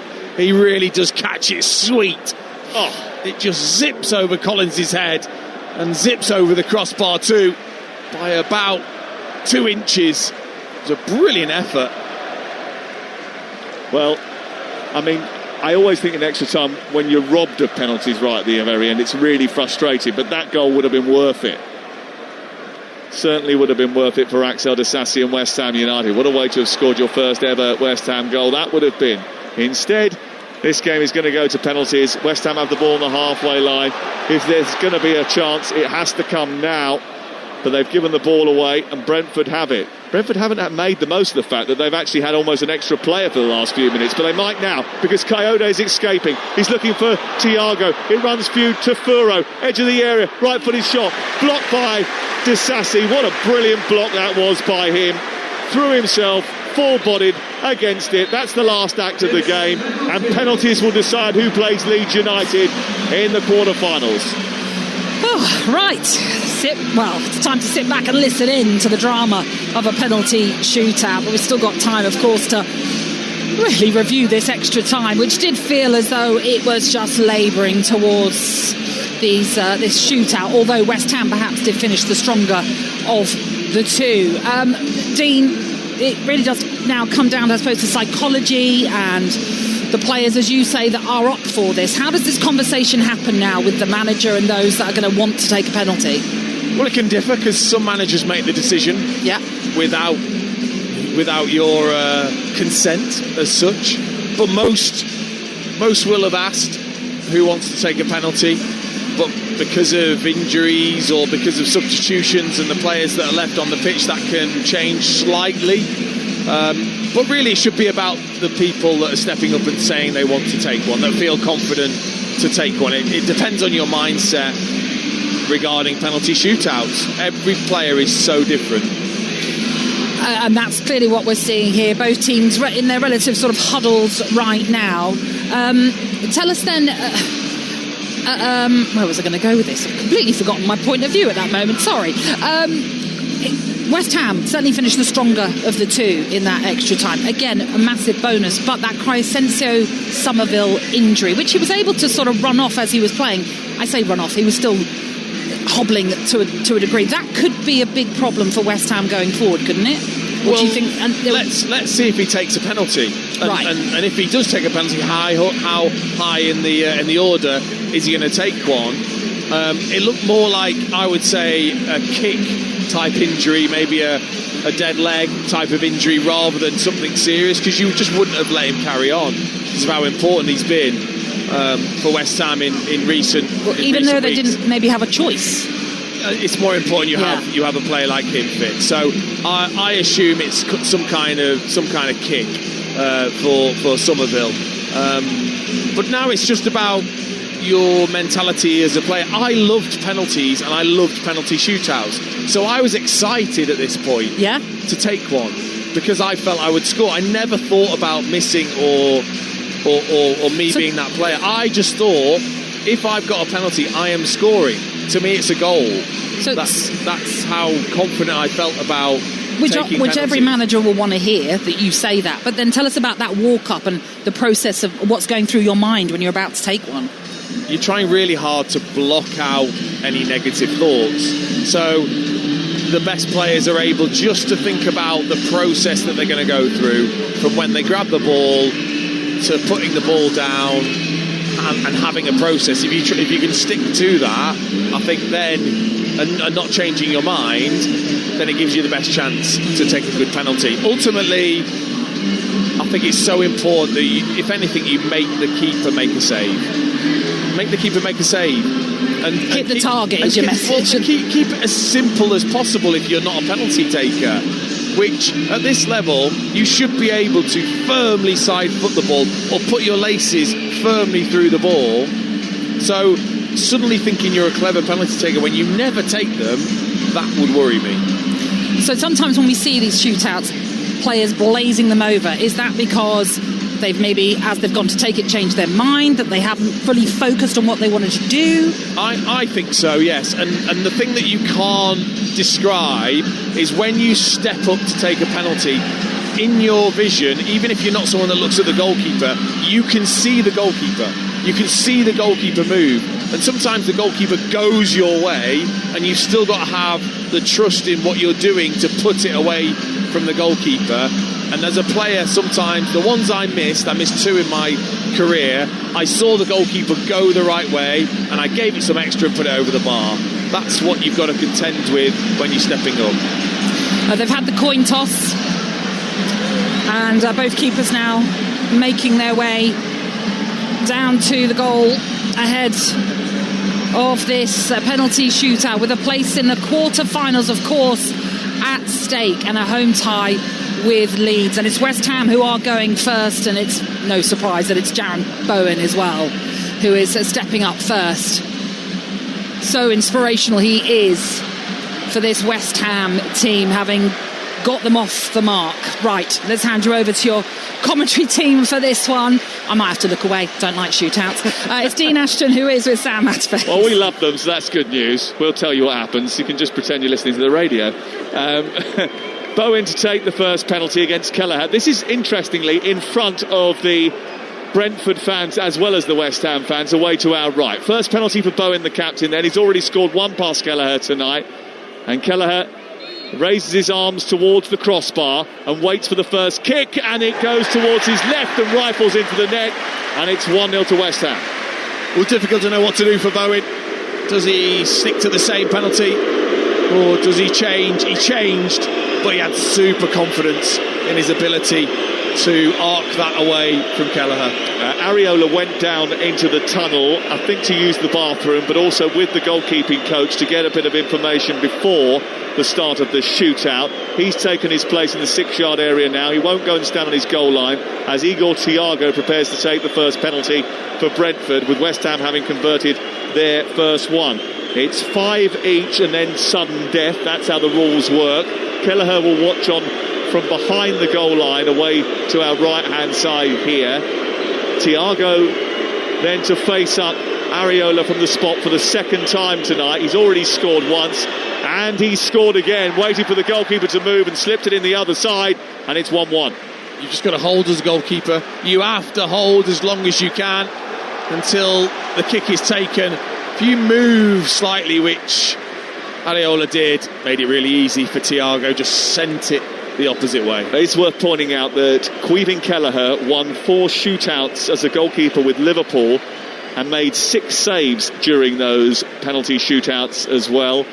He is well known for his penalty saving ability. But up steps Tati Castellanos for the second West Ham United penalty. Places it down. It's going to be a right-footed penalty. About 4 steps back from the penalty area, he stutters and then rifles the ball into the roof of the net. Kelleher went to his left and he smashed it into the top of the net, and it's 2-1 to West Ham. Oh, that was brilliant. Castellanos, full confidence, kept his eye up, but then power, and it just kisses the underside of the crossbar. That's how high he went. Nuno Espirito Santo is the West Ham manager, and he's slumped in his chair in the dugout, and he's trying not to watch. Dongo Watara steps up for Brentford to place the ball down for kick number 4 and the second of the night. And Dongo Watara, another one who has taken the odd penalty in his Premier League career, and he will place this ball down. And he's quite purposeful about the way he's done it. He's put his foot on the ball and he's measuring out his stride here in a very deliberate fashion. It's going to be a left-footed penalty. Areola is dancing on his line. Watara steps up, eyeballs the goalkeeper, waits, takes a sharp intake of breath, and then starts his run up. He hits it left-footed and Panenkes it straight into the hands of Areola. A dreadful penalty, a stupid decision, and he hands the advantage to West Ham United. Comical from Ouattara is what it ends up being when you try it and it doesn't come off. Areola just stuttered as if he was going to move. Ouattara just clipped it lovely right into his arms. Incredible. Well, what a ridiculous decision to make from Dongo Ouattara. Absolutely crackers. The second penalty of a shootout in an away game of an FA Cup 5th round tie for a place in the quarter-finals, and you do that. Well, West Ham have got another big penalty taker ready to step up here. Callum Wilson off the bench, just signed a new 1-year contract at West Ham. He faces Kelleher, right-footed, rifles it into the corner. Absolutely no chance, Kelleher. That was an absolutely perfect penalty from Callum Wilson, and West Ham lead 3-1. Oosh, that was good.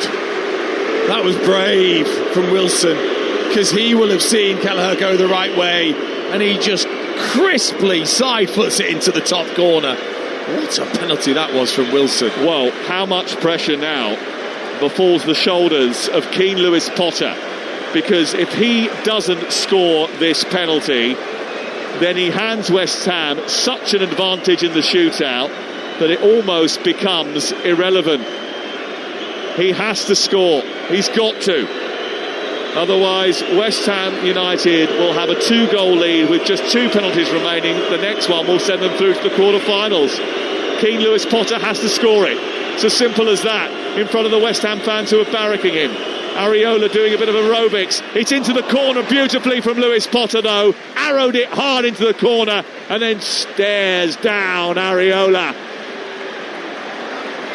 3-2. Almost from Areola. He really does read it well. But fair play, Lewis Potter, because he finds the corner low and hard to the goalkeeper's right. And it was just inside the post.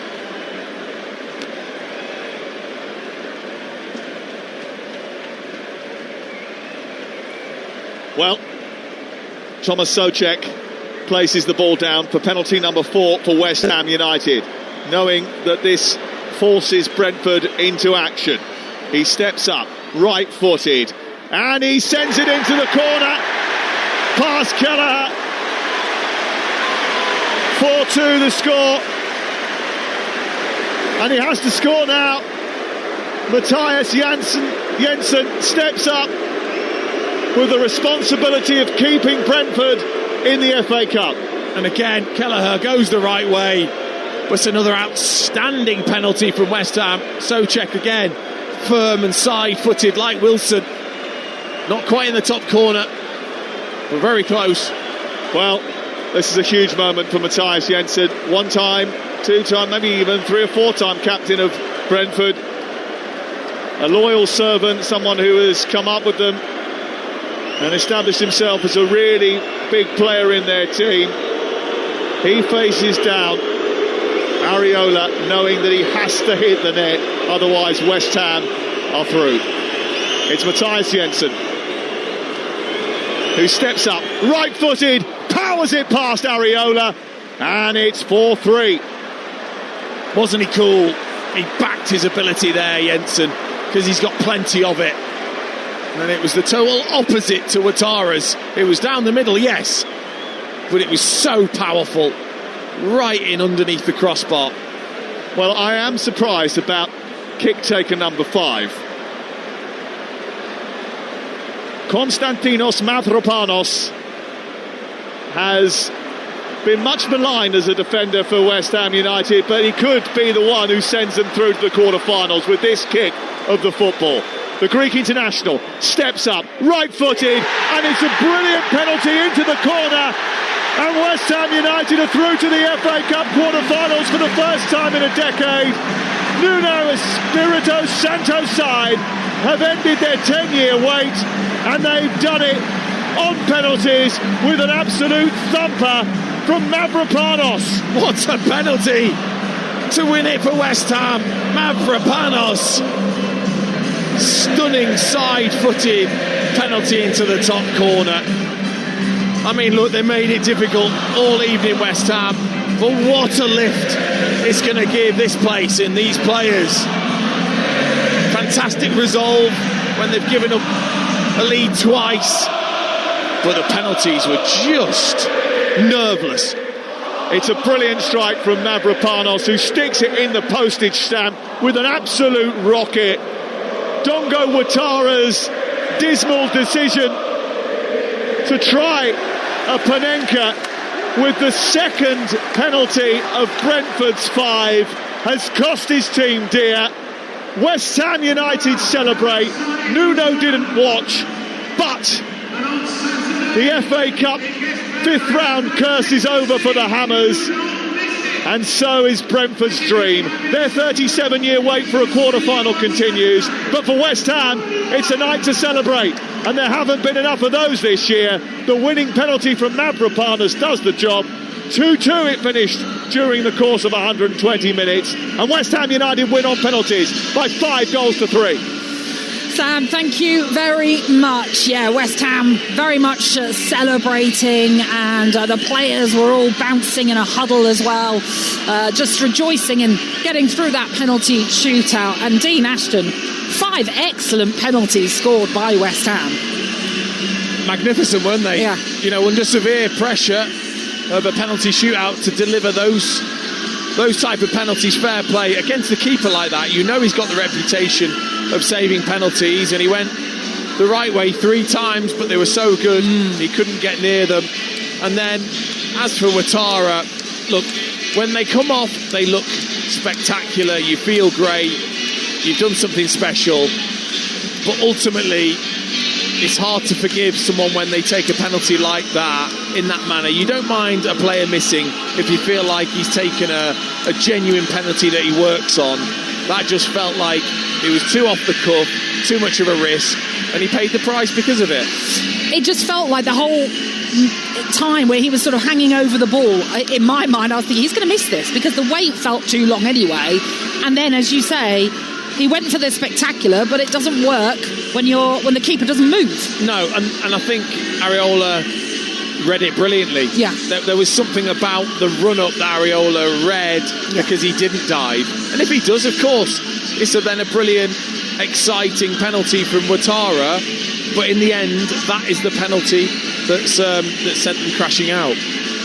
So 5-3 they win on a penalty shootout. 2-2 it was after extra time. Just tell us, Dean, what you think a result like this can do for West Ham now that they've got into the quarterfinals of the FA Cup, but they've also got Premier League survival to fight for as well. Look, I think it galvanises you. Of course it has to. You know, you've got a quarter-final here again against Leeds to get to Wembley. And I just think every game, like I talked about earlier about Tottenham, every game for West Ham is a chance to build confidence, to bring the group together. This type of result after extra time and penalties will do that. Of course, you know, we'll be questioning Somerville's fitness. Yep. That's going to be key. But there's definitely a different mindset in this group now at West Ham. Yeah, he certainly didn't take one of those 5 penalties. He may still well have done if it had gone beyond that. But yeah, that'll be a question, no doubt, I'm sure Sam will put to Nuno Espirito Santo. It's time now to pick our man of the match with McDonald's.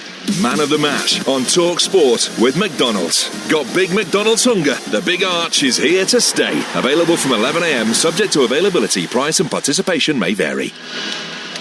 The West Ham players are just making their way down to the tunnel now after their lap around the London Stadium here. So, Dean, it comes down to you. Who do you think was your man of the match? I'm going to give it to Axel Disasi. I think he's made such a massive difference to this West Ham defence. There was a vital block right at the end of extra time. I thought he marshalled Thiago brilliantly. You know, obviously he scored 2 goals, but they weren't to do with Disasi.